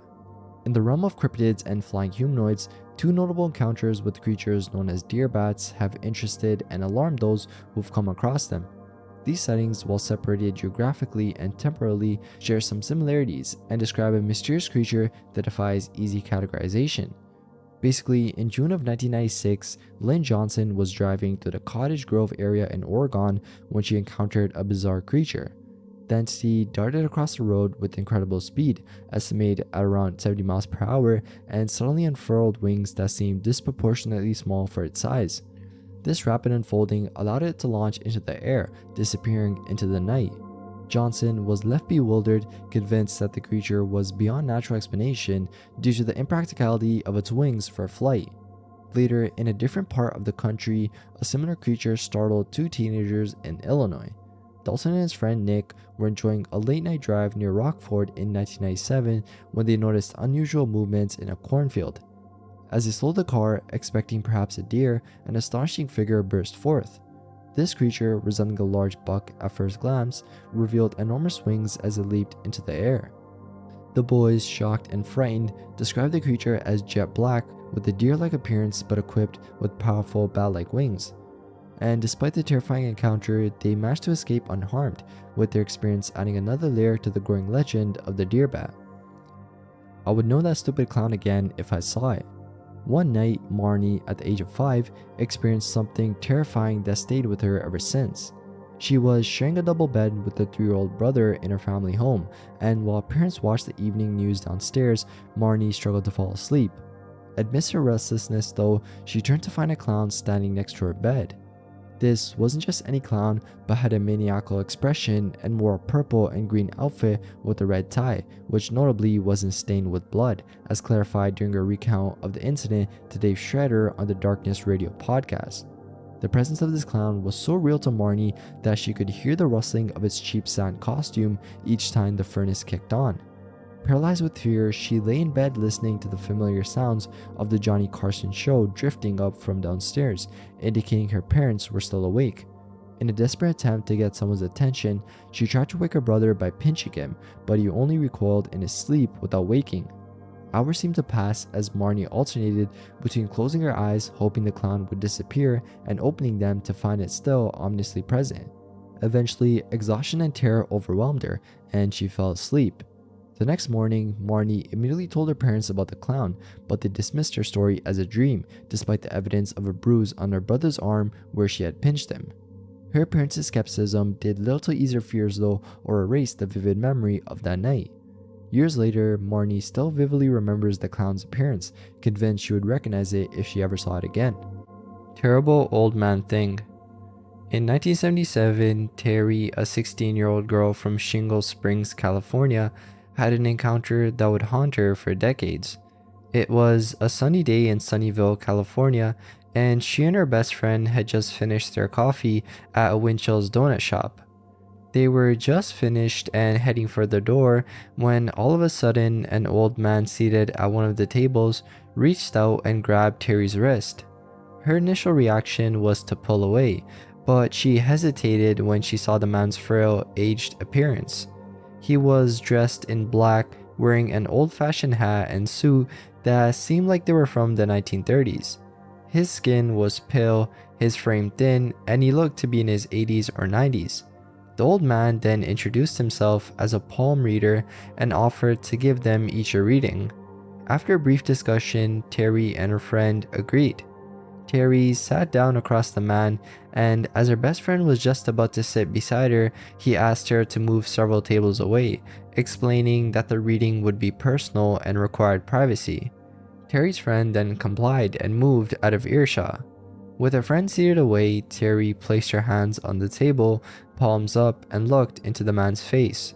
She noticed that his eyes were completely glazed over with cataracts, making his gaze unfocused and unfixed.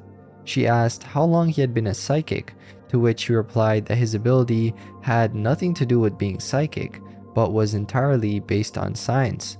The old man began recounting Terry's early childhood experiences, describing painful incidents with precise and detailed information that no one could have ever known. Terry started feeling vulnerable and exposed as he spoke, his knowledge unsettling her deeply. As he continued, he moved on to her present situation, lecturing her like a stern father about poor choices that she had made. All the while, he broke a donut into tiny pieces. Terry's mind then raced, trying to understand how he knew so much about her. It dawned on her that nothing could be hidden from anyone, making her feel exposed, and if nothing is just for herself. He then delved into Terry's future and upcoming world events, describing harsh and brutal scenarios. He warned her that speaking about her UFO experiences would anger powerful government forces, putting her in danger. Throughout, he emphasized that this was all rooted in science. Terry then asked if he saw any success in her future. The old man told her she would not find success and would die of a broken heart. He said it would be a better, stronger woman who would succeed. Terry then began to cry, and he sharply asked if she would lay down and die or stand up and fight. He claimed he had done her a huge favor and would return to collect on it in the future. The reading then ended, and the old man asked Terry to leave the table. He then beckoned her friend over, spending only 5 minutes with her. When her friend rose, she was visibly shaken as well and hoped his predictions wouldn't come true. Outside, Terry pressed her friends for details, but she was too upset to talk. As they walked home, her friend asked about Terry's reading, noting it had lasted nearly 2 hours. Terry was at a loss for words when her friend suggested that the old man was not human, but an alien. This is where the story turns a little more weird. As she spoke, they saw an old black car from the 1930s or 40s pull out of the parking lot and pass them. There was no driver, and the same old man was there in the backseat. A whirlwind then picked up around their feet as they simply watched the car disappear. Terry dismissed her friend's suggestion, saying that the old man was just creepy. Over the years, Terry and her friend often pondered the encounter. They never revealed the old man's exact words to each other, but agreed he was frightening and spoke the truth. Their friendship ended in 1988 when Terry shared her lifelong UFO experiences and the old man's message. Her friend mocked her, and the relationship ended painfully. In 1988, as Terry studied the UFO phenomena, she came across stories about men in black and master tricksters, understanding how the old man related to her teenage self. Yet, she was still haunted by his promise to return. During Christmas of 2009, alone in her mother's apartment while her mother traveled, Terry fell into a deep depression. She had lost the job she loved due to the economy, ended a painful relationship, discovered her old friend had died of cancer, and lost her beloved horse. Starting on Christmas Day, Terry fasted and prayed for 3 days, seeking peace. She realized she was heartbroken over her losses, and after all this, everything that the old man had said resurfaced in her mind. She began drinking heavily at night to escape his words, which continued into early 2011 when she slowly recovered. She quit drinking and looked forward to a new year. In April of the following year, Terry discovered a lump in her breast but thought it was a fibroid cyst. She delayed getting it checked until July when it had grown significantly. The diagnosis was unfortunately cancer. After trying alternative therapies, she ended up having a mastectomy. It was discovered that she had advanced stage cancer, and once again, she couldn't help but feel haunted by the old man's words. Terry found herself both eager and apprehensive as she awaited his return, but she was no longer afraid anymore. If it's rats he wants. In July of 1997, the Breadlow family embarked on a vacation to a small cabin nestled among the towering cliffs of the Oregon coast. The family included Margie Breadlow, a 47-year-old music teacher, her husband Lloyd, also a teacher, and their 2 daughters, 8-year-old Violet and 13-year-old Deanne. They looked forward to spending 2 weeks in the cabin, enjoying the serene surroundings of waves crashing against the cliffs and the tranquility of nature. However, their dream vacation was about to turn into a nightmare, as the house they were about to enter was already occupied by something inexplicable. Upon arriving at the cabin, Margie immediately felt a strange presence emanating from one of the storerooms at the back of the building. Violet seemed to sense it too, clutching her stuffed kitty doll, Mudgeons, and whispering her hope that they wouldn't have to sleep back there. Margie, Lloyd, and Deanne busied themselves unpacking their belongings before dark, eager to go hiking in the nearby woods while there was still daylight. As they wandered through a narrow forest path, the family approached a beautiful waterfall.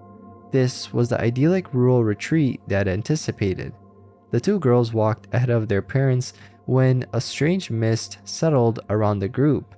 Visibility rapidly declined, causing Lloyd and Margie to call out for their daughters to stay close.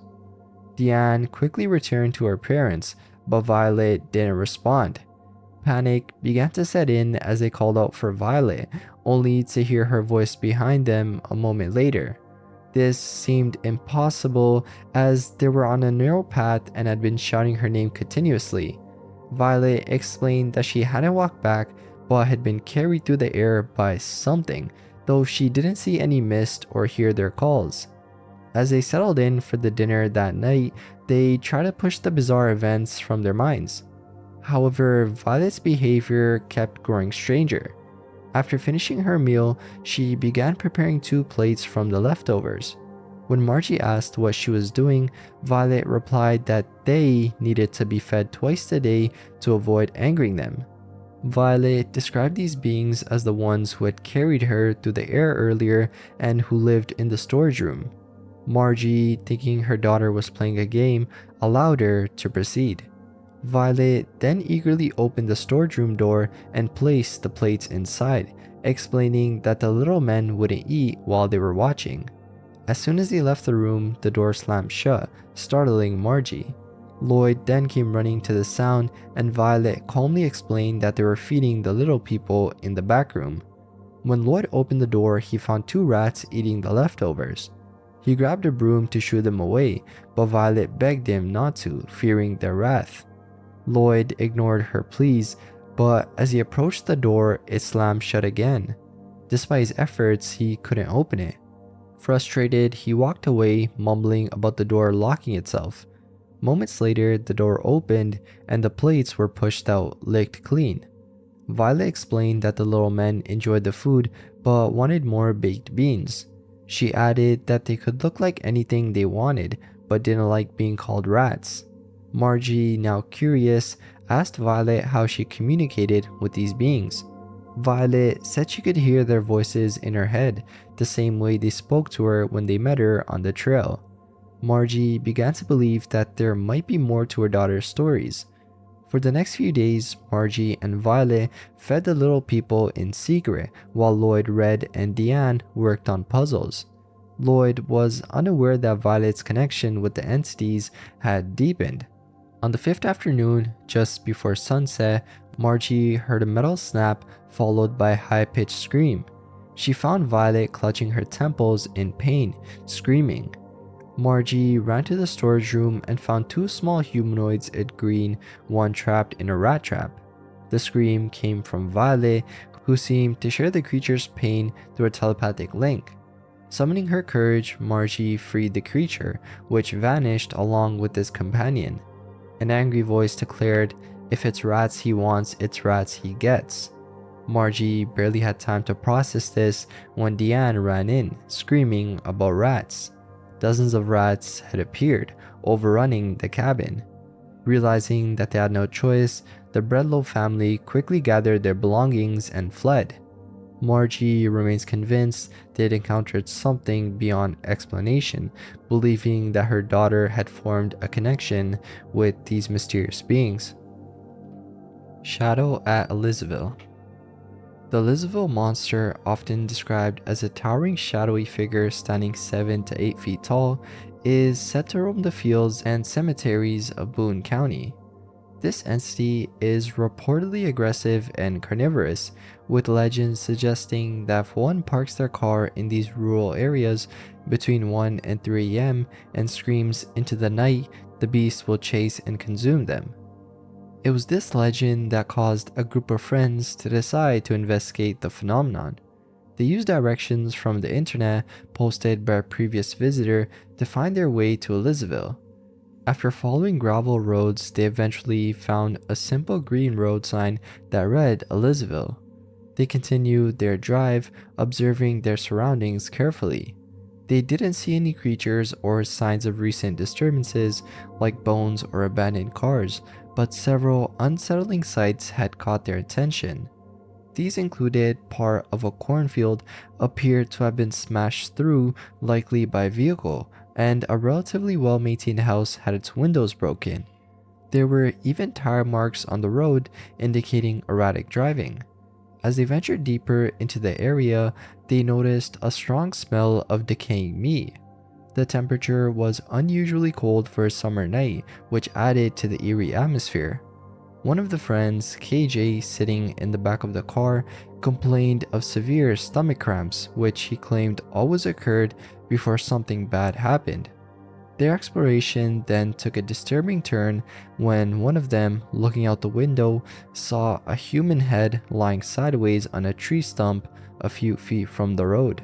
The blood was still fresh and the eyes were wide open, staring directly at them. The witness immediately tried to close the window but found it locked. He shouted for the driver to close it, and after describing what he saw, they decided to leave Elizaville and return to Indianapolis. Once they were back in familiar territory, the witness suggested reporting the incident to the authorities. However, his friends argued it would be pointless. They believed that outside law enforcement would not find enough evidence to take any action. By the time the police arrived, the head would likely be gone. They considered that traces of blood might remain, but these would be virtually meaningless without more substantial evidence. Additionally, Elizabethville did not have its own law enforcement, so it would take time for patrol cars to reach the area. The witness was deeply shaken by the experience, noting that was his first time seeing fresh death, and even typing out his account caused his fingers to tremble, and he couldn't help but think it was the shadow man that caused all of this. It looked like a cat with no skin or ears. In late May of 1998, a forum user known as Over and Under frequently visited a friend who had recently moved to an old house near the New York border by the Berkshires. The visits were always enjoyable and the friend was always in good spirits. However, about 4 months later, a visit revealed a stark change. The friend, usually upbeat, was terrified. Reluctant at first, he eventually shared a bizarre incident that left him shaken. One night, around 3 a.m., while heading downstairs for a drink, he encountered a mysterious figure sitting on his stairway. In the darkness, the only visible feature was its glowing eyes. The figure's shadowy presence was enough to instill a deep sense of unease. Over and Under, skeptical but curious, decided to stay the night. That evening passed without incident, and for a few weeks everything seemed to return to normal. The friend's demeanor improved, and the strange encounter was almost forgotten. As November approached, Over and Under and a few friends planned a camping trip in the Berkshires. They decided to use the paranormally inclined house as a base to prepare for their adventure. The group stayed the night at the house, and around 12:30 a.m., Over and Under woke up to use the upstairs bathroom. It was then that they had their own terrifying encounter. In the dim moonlight, a faint apparition sat on the staircase. The figure resembled a cat, but with no skin or ears. Its glowing eyes and long tail made it clear that this was no ordinary animal.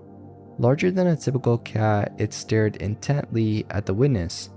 Over and Under, paralyzed with fear, screamed and ran back into the room, waking everyone else. The group listened in disbelief as Over and Under described the so-called freak animal that they had seen. Only the friend who had experienced the shadowy figure months before believed the account. Determined to find an explanation, the group armed themselves with brooms, mop sticks, and kitchen knives the next morning and searched the house.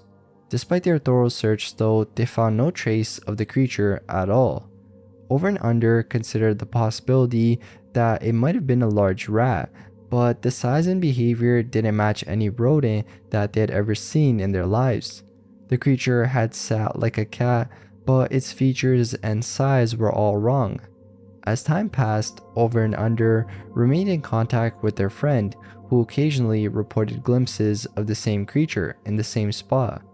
Each sighting brought back the fear and confusion of the initial encounter. The friend continued to live in the same house, but could never fully shake the feeling of being watched by this mysterious inhuman entity. Just trolling. In February 2014, during the approach of a storm Ruth in southern England, a peculiar sighting occurred, reported by a 25-year-old student traveling by train back to London after visiting his parents. The student, whose identity remains anonymous, was returning to London after visiting his parents in a small town in southern England. Concerned about the potential cancellation of trains due to flooding and the impending storm, he decided to head back earlier than planned. The journey began uneventfully, with the train moving slowly due to the flooded landscape. As the sun began to set, the student drifted in and out of sleep. At some point during the journey, the student awoke to a shocking sight.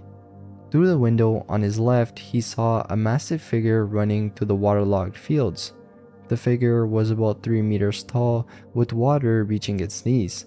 Initially, the student thought he was hallucinating, but as the creature approached the slow-moving train, he realized it was something far more unusual.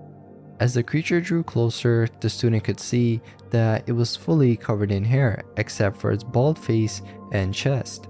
Its eyes were reminiscent of a gorilla's, but it had long ears like a wolf and short white horns. The student described the creature's appearance as monstrous, more likely a troll from a fairy tale than an abnormally tall human. The creature's presence was both surreal and terrifying. The student, though, wasn't the only one who saw the creature. He spoke with a young boy and his mother who had also witnessed the bizarre entity. Although he didn't provide details of their conversation, the fact that he mentioned talking to them implies that they confirmed seeing the same thing. The train had few passengers that day, likely due to the weather conditions, which may explain why more people didn't report the sighting. Lanky lagomorph lurker. So this account comes from El Bene, who submitted a unique and unsettling report to the West Virginia Ghost website on October 1st, 2016. In her account, she detailed an experience with a group of friends while they were exploring creek beds in South Charleston. Her friends had previously shared similar stories, but Elle remained skeptical until she found herself at the center of a terrifying encounter. The group arrived at the creek bed, which was nestled in a low valley lined with rocky overhangs.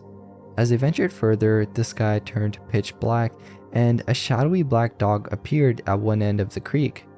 This creature, resembling a hellhound, moved upstream toward the group but vanished when it got too close. The sudden disappearance of the hellhound left the group unnerved, but what followed was even stranger. Elle described seeing a creature about 3 feet tall with leathery skin. It stood on 2 legs and perched on a rock, moving in a hopping motion. The creature had dark skin with disproportionately long and thin limbs, and a head like a rabbit with long ears. Its hands and feet had slender fingers and toes, and this bizarre bunny man, as Elle described it, hopped back and forth on the rock. The group became transfixed, almost hypnotized by its movements. In their trance, they failed to notice a second creature of the same kind creeping up on the truck beside which they were standing. When the group finally snapped out of their daze, the second creature was only 3 feet away. Its eyes glowed a terrifying blood red color. Alarmed by the proximity of the creature, the group immediately piled into the car and sped away. Elle's friends, though familiar with similar encounters, were deeply disturbed by this experience. They clarified that this was the first time the creatures appeared corporeal and of such size. Typically, they had only seen smaller 6-inch tall shadowy shapes zipping around in a flying fashion. This time though, the creatures were significantly larger and more menacing. Seeking answers, Elle submitted her story to the West Virginia Ghost website, hoping that others might recognize the creatures. Only one person responded, Eric Delancey. Eric also shared a similar experience through Facebook, describing how he initially mistook the creature he saw for a jackrabbit, but soon realized it was far too tall. His sighting occurred one night when he stopped at a local bridge next to his house after work, a routine he followed to clear his head. On the night in question, Eric noticed the unusual stillness of the air, a rare occurrence in West Virginia. He felt an instinctual urge to leave quickly, but decided to linger and throw a few stones into the creek. As he did so, he noticed something moving and began to make out its shape in the darkness. Eric had a flashlight with him, which he used to illuminate the creature. The light revealed a hunched figure on the side of the creek, seemingly eating something. The creature's eyes glowed fluorescent green, piercing through the darkness and instilling fear in Eric. He described the eyes as piercing his skin and leaving a lasting impression. To this day, he frequently dreams about that night, waking up with tears in his eyes and his body covered in sweat. The creature Eric saw stood upright and began to walk, further dispelling the notion that it was a jackrabbit. Its height, along with its upright posture, confirmed it was something else entirely. Eric's experience paralleled Elle's encounter, suggesting the existence of these strange beings in the region. Mermaid of Mortai. Brain Mela Art never believed in mermaids, dismissing them as mere fairy tales. His perspective though changed dramatically when he was stationed with the US Navy on Morotai Island, Indonesia. One sunny afternoon, while performing his duties, he noticed a commotion among a group of local fishermen. Intrigued, he decided to investigate. As he approached, he saw the fishermen struggling with their nets, pulling out what seemed to be a large, writhing creature. At first glance, Melaart thought that the catch was a shark thrashing violently within the confines of the net. However, as he observed more closely, the shape of the creature seemed to shift between something human and an aquatic animal. One moment it appeared to be a typical 7-foot long shark, and the next it took on a form that was eerily human. Bewildered, Melaart questioned the fishermen about their catch. They nonchalantly replied, "We catch mermaid again." This response left him stunned. Melaart, believing the creature to be human, pleaded with the fishermen to release it. They refused, stating that they wouldn't kill it, but that it would die on its own. Melaart watched in horror as the fishermen dragged the creature further up the beach, ensuring it remained entangled in the net, leaving no chance for escape. The entity, which Melaart later dubbed the Fish Woman, fought desperately for about 30 minutes before it finally ceased struggling and began to emit sounds that resembled the cries of a human baby. The heart-wrenching wails deeply affected Melaart, who felt helpless. Desperate to save what he perceived as an intelligent, sentient being, Melaart ran to the nearest mission to seek assistance. By the time he returned with help, the fish woman had already succumbed to its fate. Melaart, now resigned to the grim reality of the situation, studied the lifeless body of the creature. He provided a detailed description, being that the lower half of the being was strikingly similar to that of a dolphin, complete with a double fin at the end of its tail. From the navel upward, the torso resembled that of a human, but with coarse features and a long, pointed nose. The skin of the fish woman was pinkish red, a beautiful hue that Melaart found both captivating and sorrowful. The creature's body was covered in a thick layer of hair, which seemed to extend down to its cetacean-like tail. The creature's features, while human-like, were not necessarily what mermaids look like in folklore, but rather a blend of human and aquatic characteristics that was pretty fascinating. The local fishermen and villagers provided Melaart with more context about the fishwoman. They explained that these creatures lived in large schools, often avoiding human contact by diving to great depths when boats approached. At night, the fishwoman would sometimes pull themselves onto the beach using their hands, which had an unusual anatomy with 4 fingers and 2 thumbs. The islanders had grown accustomed to their presence and thought nothing of capturing and eating them, viewing the creatures as just another part of the island's natural fauna. Melaart was particularly struck by the villagers' casual attitude toward the fishwoman. They recounted that these beings were extremely shy and would disappear at the first sign of humans. Despite this though, the fishermen had developed techniques to ensnare them, considering their capture as routine as catching any other sea creature. The fishwoman's attempts to evade capture only reinforced the villagers' belief that they were simply elusive, not sentient beings deserving of protection. Ogre of the Siskiyous. On January 2, 1886, a correspondent for the Del Norte Record wrote from Happy Camp in Siskiyou County, sharing his limited knowledge of wildman legends in the area. He admitted that he had not been aware of these tales until they gained attention through the record. However, he recounted a story told to him by one of Happy Camp's most trustworthy citizens who had experienced something really strange while hunting. The citizen described seeing a creature standing about 150 yards away, picking berries and tender shoots from nearby bushes. The creature had a humanoid form, but was hairless except in areas where hair is common in humans, like pubic regions and the face, with a notable beard. Its head resembled that of a bulldog with short ears and long hair. It made high-pitched noises similar to a woman in fear. The witness could not see any footprints due to the hardness of the soil though. Mr. Dover, stunned by the creature's presence, found himself unable to shoot at it despite aiming his firearm several times.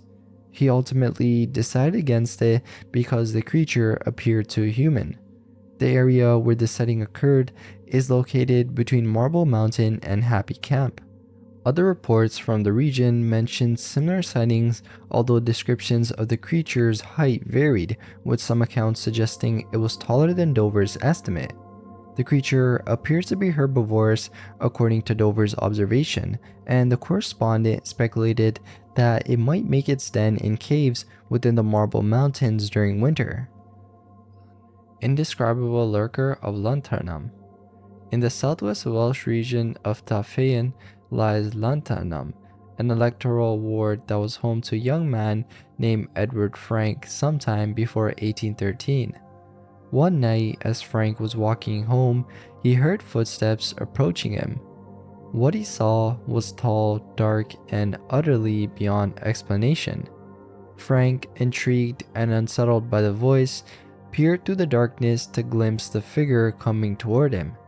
The sight he encountered was described as dismal, a very tall entity of some kind.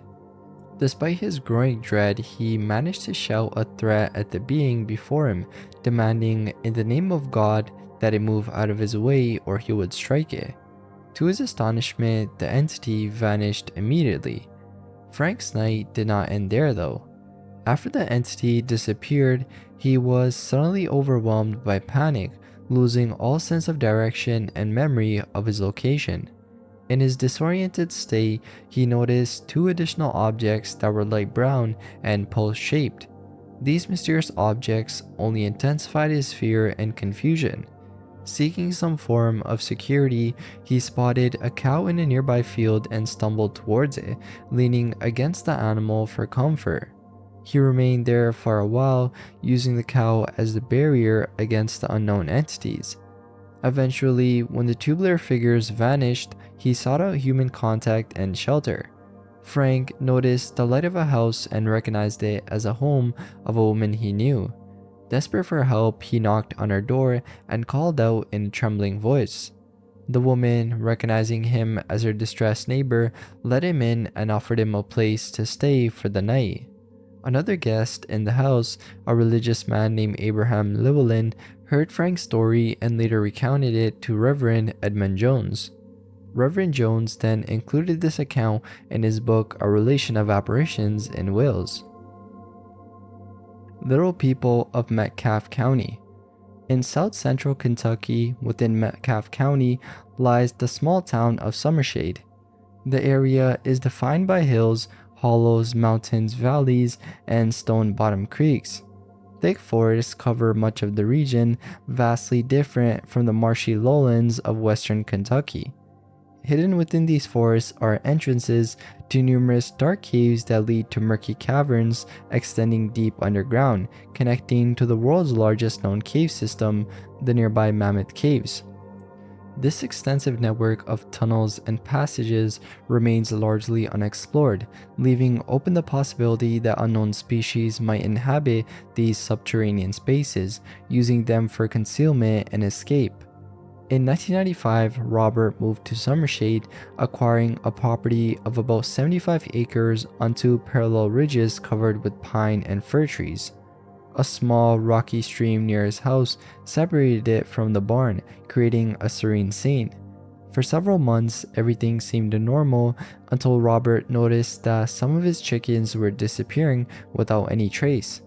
Despite searching for any signs of predators, he found no evidence of nocturnal visitors, leaving him puzzled about the missing chickens.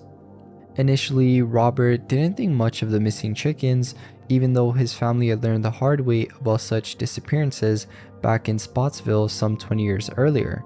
Chickens are typically easy prey for predators, especially when kept in coops. Despite the continued disappearance of the chickens over the weeks, none of the larger livestock seemed disturbed, and nothing else on the property was affected. The mystery of the vanishing chickens remained unsolved until two family friends, Tim S. and Chris W., visited for an extended stay. Robert offered them a camper to sleep in, which they parked about 100 yards from the house beside a heavily wooded area to avoid being intrusive. In the evenings, they would drive to a dirt access road and walk a short distance to the camper. During their stay, Tim and Chris reported seeing little, hairy creatures illuminated by their headlights. These creatures, about 2 to 3 feet tall and covered in dark brown hair, would quickly retreat when exposed to light, moving both on 2 legs and on all 4s. They always appeared in groups or 2 to 4 individuals. One night, while preparing for bed, they heard a strange chattering sound outside. Looking out quietly, they saw a group of these creatures in the woods near the camper, stealthily approaching and darting between trees. Occasionally, 1 or 2 would emit a grunt. Chris grabbed a handgun for protection, ready to shoot, but Tim stopped him, fearing that it might provoke the creatures into swarming the camper. Observing the creatures, they noted that they were covered in dirt and dried mud, suggesting that they had been digging along the nearby creek banks. When they stepped outside with flashlights, the creatures retreated swiftly, but the incident left both men unable to sleep. Tim and Chris shared their encounter with Robert, who took their story seriously. Robert himself had a similar experience in Spotsville when he was 10 years old, where he saw a much larger creature about 10 feet tall. Although he didn't think the smaller creatures could pose a significant threat, he underestimated the advantage of their numbers. This realization came one evening when Robert, Tim, Chris, and Chris's father, James, were searching for a missing horse after dark. As they searched the forested area near the camper, they noticed small figures moving swiftly and silently through the trees. The boys pointed out the creatures, vindicating their earlier claims. The men then shone their lights and drew their weapons, observing that the creatures would shrink back into the darkness when illuminated, moving alternately on 2 legs and all 4s. These creatures had no eyeshine and appeared covered in mud, with longer front legs when standing. The worst part, though, was their apparent intent to surround the group silently. The group then decided to retreat when one creature approached James closely. James later described how it rushed past him into a tree with such force that he felt the wind on his neck. They all considered themselves fortunate to return to the house without firing a shot. Upon interviewing the witnesses, they all corroborated each other's accounts and agreed they were reluctant to go outside after dark. Despite searching the area, no physical evidence or signs of digging were ever found on the creek banks. In the months that followed, all of Robert's chickens had disappeared. Business and personal commitments kept Robert from returning to Summershade for several months. In May 1998, another sighting also occurred, this time by Robert's son DJ and a friend. DJ's grandmother had moved back from Arizona and set up a trailer near Robert's house, buying 3 dairy cows. One day, DJ and his friend noticed a cow being chased by one of the strange creatures, slightly larger than those previously seen, about 4 to 5 feet tall. The creature moved with the same curious gait and looked dirty. It only stopped chasing the cow after running into a barbed wire fence. The boys found a footprint left by the creature before a thunderstorm had erased it. They described it as a human-like print with split hoof toes. Black-eyed waitress. About 3 years ago, a man was sitting in a local coffee shop in upstate New York during a road trip. The restaurant was empty except for him and the night waitress. She was pleasant and talked a lot, offering places to check out while he was in town. She seemed incredibly astute, almost prescient, even guessing his age almost to the day and month, and predicting things he was planning to do the next day. It was all very lighthearted, and he thought he had really lucked out by meeting such an easygoing, smart young lady. At closing time, she went to the back, likely to put some cash into the safe. He was just sitting there thinking about what time he wanted to get up and hit the road again the next day. He briefly considered inviting her for a few hours of relaxation, but decided instead to remember the store and to stick his head in to say hi next time he passed through the area. He got up and knocked on the door in the back of the coffee shop where she had gone. By this time, there were only 2 dim lights in the main eating area and barely any lights in the back room. He then opened the door and saw the woman standing facing him in the back of the dark room. Her skin had turned a clammy, cracked olive color, and her eyes were completely black with no white at all. Her eyes and mouth were also wide open, and she was making spine-chilling sounds he couldn't understand, but they were definitely not sounds of goodwill. He screamed and saw her start moving from one spot to another in the room, not running, just moving. Her clothes now looked old and she moved incredibly fast. The back of the room must have been about 15 feet away, and she darted from one side to the other at an impossible speed. Then she ran directly at him, and he was now standing away from the door in the middle of the restaurant. He got out of there and jumped into his car, still seeing her nightmarish face in the restaurant, darting to every window at an impossible speed. As he tore out of the parking lot, he looked in his rearview mirror and saw her sitting in the backseat, still with that nightmarish expression, still screaming. Then she vanished as he panicked, just gone. He doesn't know what that was that spoke to him in the restaurant that day, but he knows it wasn't any prank. At night, he sometimes sees her shadow moving in the dark in his room, grinning a really ugly, evil grin. He hasn't slept properly since that encounter, and recounting it still sends chills down his spine. The Little Monster. Christopher M. Walker, now 33 and a family man with a wife and 2 children, has worked in the construction industry for nearly 2 decades. He's known for his straightforward and no-nonsense attitude, making him the type of person who would not fabricate stories. He firmly believes that he and a group of friends experienced something extraordinary just before midnight on July 4th, 1990, when he was 14 years old. On that evening, Chris and his friends gathered behind a factory building on the east side of Henderson, Kentucky. They had a pack of cigarettes, which they passed around while sharing jokes and boasting, as teenagers often do. Among them was a 10-year-old under Chris's care. The group was sitting on a stack of old skids, surrounded by dumpsters and more skids from the factory, when a loud banging sound interrupted their conversation. About 30 feet away, a wooden crate on top of a rusted dumpster was moving with each bang. It became clear that something inside the crate was desperately trying to escape. The crate rocked back and forth until it finally fell to the ground, breaking open. From the debris emerged a dwarf-like creature covered in dark hair, except for its face and hands. The creature stood about 3.5 feet tall, with red eyes reflecting the street lamp light. It appeared disoriented, frantically looking around. The boys, paralyzed by fear, watched the creature. It had pointed ears, a flat nose, and patches of bald skin. The reality of the situation hit them after about just 10 seconds, and they started fleeing, running all the way to Chris's house, nearly half a mile away. Their story was met with disbelief by everyone they told. Years later, in 2006, Chris provided more details about the creature's appearance. It was muscular with the proportions of a small person, short bowed legs and arms of normal length. Its clothing was torn and threadbare, hanging off its arms and legs in short ragged strips. The group had been too scared to look back, fearing the creature might chase them. In 1991, a friend of Chris, unaware of the previous encounter, described a similar creature. While driving over the Washington Street Bridge spanning Canoe Creek near Lincoln Avenue, he heard a scream that sounded like a woman in pain. Suddenly, a small dark hair-covered creature ran from under the bridge and into a drainage tunnel, stopping to turn toward the vehicle and scream again. It had red eyes and pointed ears.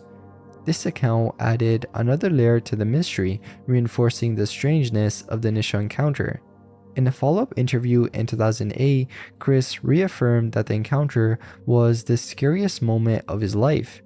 He remained baffled by the creature's identity, with no plausible explanation for what they had witnessed. Encounter in the Midlands Woods.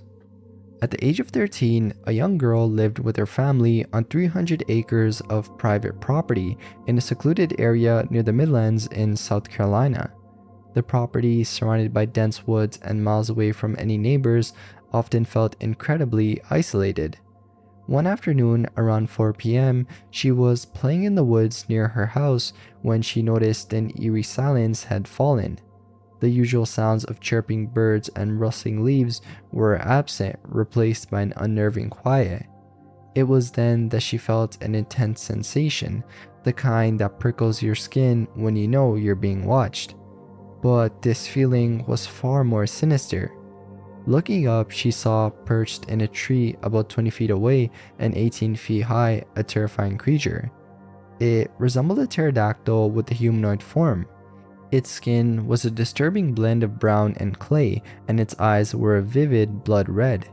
The creature had bat-like wings and sat hunched on its legs, poised as if ready to leap into the sky. Sharp claws then gripped the branch where it perched. Although the girl couldn't precisely gauge its height, she knew it towered several feet above her 5'7" frame. The creature's tiny, beady eyes exuded a palpable intelligence and malice. It watched her and her sister with an intensity that made her feel as though it was moments away from deciding whether to attack or carry them off. The creature's stare was filled with such hatred that the girl instinctively gasped and began screaming, hoping the noise would scare it away like it would with birds. Despite her efforts though, the creature remained unmoved, its red eyes continuing to bore into her with unwavering malice.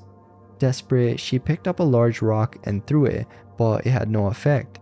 The creature didn't flinch, only maintained its hateful glare. Terrified, the girl and her sister ran inside to get their father. Upon seeing the creature, their father immediately ordered them to stay indoors and lock the doors. He retrieved his shotgun and, determined to protect his family, stepped outside. The girl, curious and frightened, couldn't resist the urge to see what would happen. She sneaked out through a window and hid near the porch, watching as her father fired a warning shot into the air. The sound sent the remaining wildlife scurrying, but the creature in the tree did not budge. Her father then aimed and fired directly at the creature, but it still remained unmoved, its hateful gaze now fixed on him. Disturbed and bewildered, her father retreated into the house, locking all doors. As the sun began to set, he made the children promise not to step outside for the rest of the evening. He stood by the kitchen window, shotgun in hand, staring out into the encroaching darkness. The girl had never seen her father look so unsettled. He was a military veteran and a college graduate, known for his rationality and calm demeanor, yet here he was, visibly nervous and confused. When she asked him what the creature was, he didn't take his eyes off the window or loosen his grip on the gun. He simply replied, "I don't know, don't go back outside tonight." Creature falls from the sky. One evening in Las Milpas, Texas, a family was driving down South I Road. The scene was set in the height of Las Milpas, with the sun beginning its descent but still providing enough light to see clearly. The car was filled with the driver, her sister seated beside her, 4 children in the back seats, and another family member in the truck bed, looking back towards the road they had just traveled. The peaceful drive was abruptly interrupted when the driver, their mother, suddenly exclaimed in Spanish, "¿Qué es eso?" The urgency in her voice immediately grabbed everyone's attention. The car then slowed down, and all eyes turned to see what had caused such alarm. In that split second, they collectively realized that they were witnessing something extraordinary and terrifying. What they saw was like a man, but with enormous wings, struggling to take flight. The sheer size of the wings was striking and caused immediate panic. The group then began screaming, their voices filled with fear. The sound of their terror seemed to reach the creature, causing it to stop its efforts to fly and plummet into the nearby forest, or monte as they called it. The image was haunting, a shadowy figure reminiscent of a horror movie creature, struggling and then falling into the dense underbrush. Despite the fading light, there was still enough visibility to ensure that what they saw was not a figment of their imaginations. The fear was palpable, especially for the children who continued to scream, fearing that the creature would emerge from the forest and follow them. The family was left in shock, grappling with the reality that there are things in the world that exist beyond their understanding. Though they didn't see its face, the silhouette was clear enough to distinguish a figure that looked like an average man but equipped with large, daunting wings. The story didn't end there though. One of the family members recalled that their aunt had encountered something similar many years before on the Far Reynosa Bridge. She had been driving at night when a figure, possibly the same or similar creature, jumped in front of her car. Startled and frightened, she reported the sighting to the US Customs officials. Strangely, their reaction indicated that they were already aware of such a creature, as if this was not an isolated incident but part of a series of sightings. The aunt described the creature she saw as wearing a long jacket, which added more mystery to its identity. Whether it was the same creature or a similar one, it seemed to roam the lands of Las Milpas and the surrounding areas. There were whispers and stories circulating through the valley, suggesting that sightings of this winged being were not uncommon. Camouflaged humanoid creature. A report from the summer of 2021 described a chilling encounter experienced by a family in Galveston, Texas.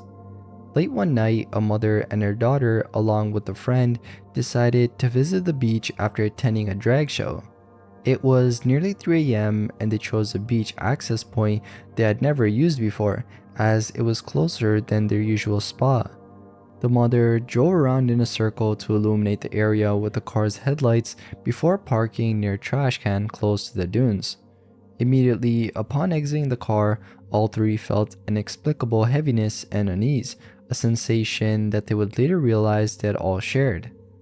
Despite the unsettling feeling, they proceeded to the water, with the mother carrying a large flashlight that also served as a taser. As they walked, the daughter's friend suddenly turned back towards the car, having heard a noise from the direction of the dunes.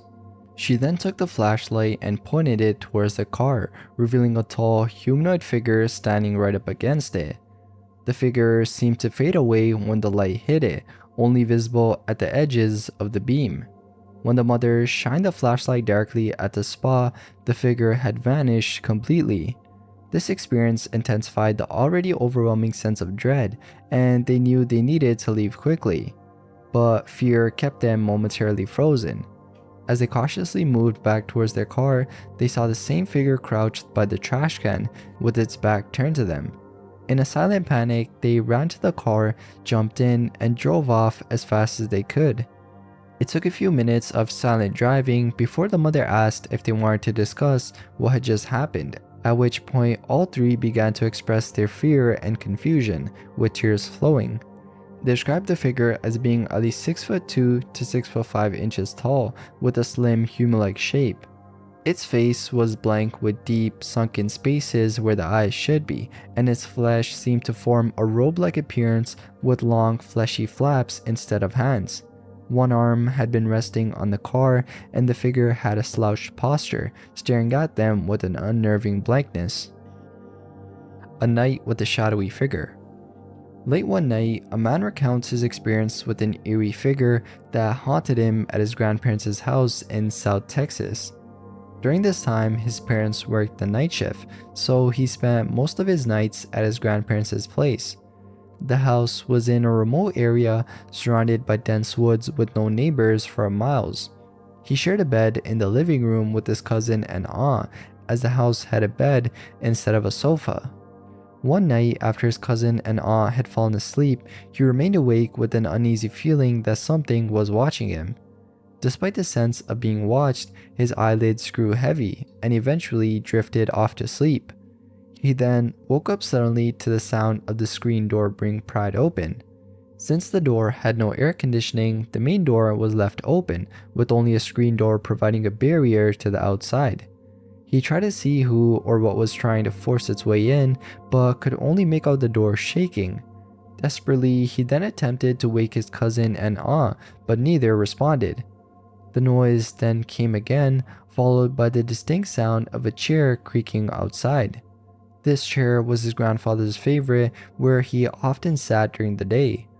Looking outside, he saw a dark figure sitting on the chair, appearing tall and wearing a straw hat with something in its mouth that could have been a cigarette or a piece of straw. He then tried to call out to the figure, but fear rendered his voice silent. Mustering the courage, he whispered in Spanish for the figure to get off his grandfather's chair. The chair stopped creaking and the figure slowly stood up, moving towards the screen door. Though the figure's eyes weren't visible, it seemed to pierce right through him. Terrified, he then shook his cousin and aunt more violently, but they remained unresponsive. When he looked back, the figure was gone. His heart raced and cold sweat ran down his forehead. He kept his eyes on the screen door, fearing the figure's return. Suddenly, a loud thump came from the corner of the room, and there it was again, standing and staring. He pulled the covers up to his nose, hoping that the figure would disappear if he closed his eyes. However, when he opened them, the figure was closer. It had long, spindly arms and a featureless face, except for its empty eye sockets. Overcome with fear, he shut his eyes again, praying that was all a nightmare. When he opened them once more, the figure was leaning over him, its face only inches away. Paralyzed with fear, he felt the figure's gaze boring into him until he eventually passed out, either from fear or lack of breath. He woke up the next morning to the sounds and smells of breakfast. His grandmother was in the kitchen and his cousin and aunt were already up. He then noticed a burning sensation on his left forearm and discovered a deep red handprint on his skin. He then hurried to show his grandmother and tell her about the night's events. She immediately took him to a nearby church to have him blessed. She revealed that she, along with his aunt and grandfather, had also seen the shadowy figure before. She felt it was only a matter of time before something happened to him or his cousin. After that day, he no longer saw the shadowy figure and the handprint faded after a few days. His parents thought a relative had hit him, but they didn't believe his story. Although he never saw the shadowy figure again, he occasionally heard the creaking of the chair late at night. A decade later, the memory of the shadowy figure and the events of the night became a distant memory, but the chilling experience stayed with him forever. Long nails in the woods. This story comes from Donna, Texas, which is known for its heavy paranormal activity. The account was shared by Maria, who recounted a terrifying experience that happened to her mother's friend years ago. In Donna, Texas, a mother was deeply troubled by her son's behavior. He was consistently mean and disrespectful, leaving her in tears and at a loss for what to do. One day, as was his usual pattern, he had another outburst and stormed out of the house. The area around their home was dense with woods and trees, creating an eerie setting. That night, the son returned home in a state of utter panic. He was running, crying, and covered in scratches and blood. His mother, alarmed and worried, asked him what had happened. The boy, traumatized and barely able to speak, described a horrifying encounter. He claimed that a man in a black suit and hat with piercing red eyes had attacked him. The man had long, sharp nails, which he used to scratch the boy all over his face and body. The son added that the man had threatened him, saying that if he disrespected his mother again, the punishment would be even worse. The mother was shaken by her son's account. The scratches and terror in her son's eyes convinced her that something supernatural had occurred. Fishing trip encounter. This story dates back to the year 2000. It involves a fishing trip taken by two best friends, eager for a change of pace and some time by the sea. They decided to visit the Port Mansfield Pier, a popular spot with free entrance. They set off at 5 p.m., driving along the deserted Highway 186. The daylight hours passed uneventfully as they enjoyed the fresh breeze of the sea and the peaceful atmosphere. As night fell, they continued their fishing, immersed in the tranquility of the pier. By 3 a.m., they decided to pack up and head back home to McAllen, hoping to avoid the early morning traffic on Highway 281. They loaded their fishing gear into the trunk of the car and began their journey back. Around 4 a.m., driving along the lonely stretch of Highway 186, they approached a bend in the road. They were traveling at about 80 miles per hour, eager to get home. Suddenly, out of the corner of Guillermo's eye, a large silhouette emerged from the woods on the side of the road, about 10 feet ahead of them. The car's headlights revealed a dark figure walking on 4 legs. Initially, they thought it might be a cow or a longhorn, as this was a country road. But to their shock, the creature stood up on its hind legs. Paralyzed with fear, Guillermo floored the gas pedal, trying to put as much distance as possible between them and the mysterious figure. As they sped away, they glanced back and saw the creature leap across the road and disappear into the brush on the other side. The memory of what they saw still remains vivid even after all these years. The creature had slanted eyes that glowed red in the darkness, and its skin was a mix of gray and dark brown. A ghost prisoner. In 1991, an individual began working at the Far Police Department as a dispatcher at the old police department located on Clark Street. After completing the initial training week, the dispatcher was assigned to work alone during the graveyard shift. One night around 3 a.m., the patrol sergeant was in the radio room conversing with the dispatcher. After a few minutes, the sergeant decided to leave to get something to eat. Before departing, the sergeant checked the cell area and waved at the dispatcher through the video monitor, indicating that everything was fine and that there were no prisoners. The dispatcher watched through the monitors as the sergeant drove off from the back of the building, noting that all the cell doors were open.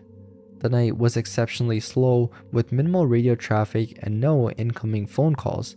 The dispatcher's attention was fixed on the video monitors when a startling sight appeared. A man was seen walking out of one cell and into another. Believing it was a prisoner who had somehow gone loose, the dispatcher promptly reported the incident to the sergeant. The sergeant returned immediately and conducted a thorough check of the entire cell and booking area, only to find nothing. Throughout this time, the dispatcher had not heard any doors open or close, which was peculiar because the sound of the doors opening and closing was typically audible whenever anyone entered or exited the building. After completing the inspection, the sergeant inquired about what the dispatcher had seen. The dispatcher described observing a young man wearing a short-sleeved t-shirt and jeans, though the man's face was not visible as he was facing away from the camera. The sergeant responded, "Oh, it was just Froggy." Being new to the department, the dispatcher had no idea what the sergeant was talking about and asked for clarification about who Froggy was. The sergeant explained that Froggy was a prisoner who had hanged himself in one of the cells and was believed to haunt the place. As time passed, the dispatcher spoke to several other individuals who shared similar experiences. Each account reinforced the belief that the apparition of Froggy was a common occurrence within the facility. The figure the dispatcher saw was solid, not transparent, and appeared just like a normal person, which made it difficult to believe at first that it was a ghost. The incident left a lasting impression, and the story of Froggy became an unsettling part of the dispatcher's memories while working at the Far Police Department. This experience was not an isolated event though. Many others who worked or visited the old police department had recounted similar sightings and encounters with Froggy. The details of these stories varied, but the common thread was the appearance of a young man who seemed real and tangible, not a spectral figure one would typically associate with ghostly apparitions. One officer shared his encounter during a routine night shift. He had been patrolling the hallways when he noticed a figure standing at the end of a dimly lit corridor. Approaching cautiously, he saw a young man dressed in casual clothes, just standing there silently. The officer called out, but there was no response. As he moved closer, the figure turned and walked through a closed door, disappearing from sight. Shocked and bewildered, the officer checked the door, only to find it locked and undisturbed. And another account came from a custodian who worked the late shift, responsible for cleaning the offices and cells after hours. One night, while mopping the floors near the cell area, he heard footsteps echoing in the otherwise silent building. Looking up, he saw a man walking down the hallway. The custodian called out, thinking it might be a late working officer or visitor, but the figure continued without acknowledging him. Moments later, the man turned a corner and vanished. When the custodian reached the spot where the man had turned, there was no one there, and the hallway was empty. And the legend of Froggy kept growing, becoming a part of the department's lore. New employees were often briefed about the ghostly encounters, some taking the stories with a grain of salt, while others remained skeptical until they had their own experiences. Lizard Man of Scape or Swamp. In the summer of 1988, a creature began to haunt the woods and small towns of Lee County, South Carolina, particularly around the Scape or Swamp area. The locals quickly dubbed it the Lizard Man due to its alleged green, scaly body, which evoked images of the creature from the Black Lagoon. Basically, public awareness of this creature began on July 14, 1988, when the Wade family contacted the Lee County Sheriff's Office with a strange and disturbing claim. They reported that something wild and animalistic had attacked their 1985 Ford.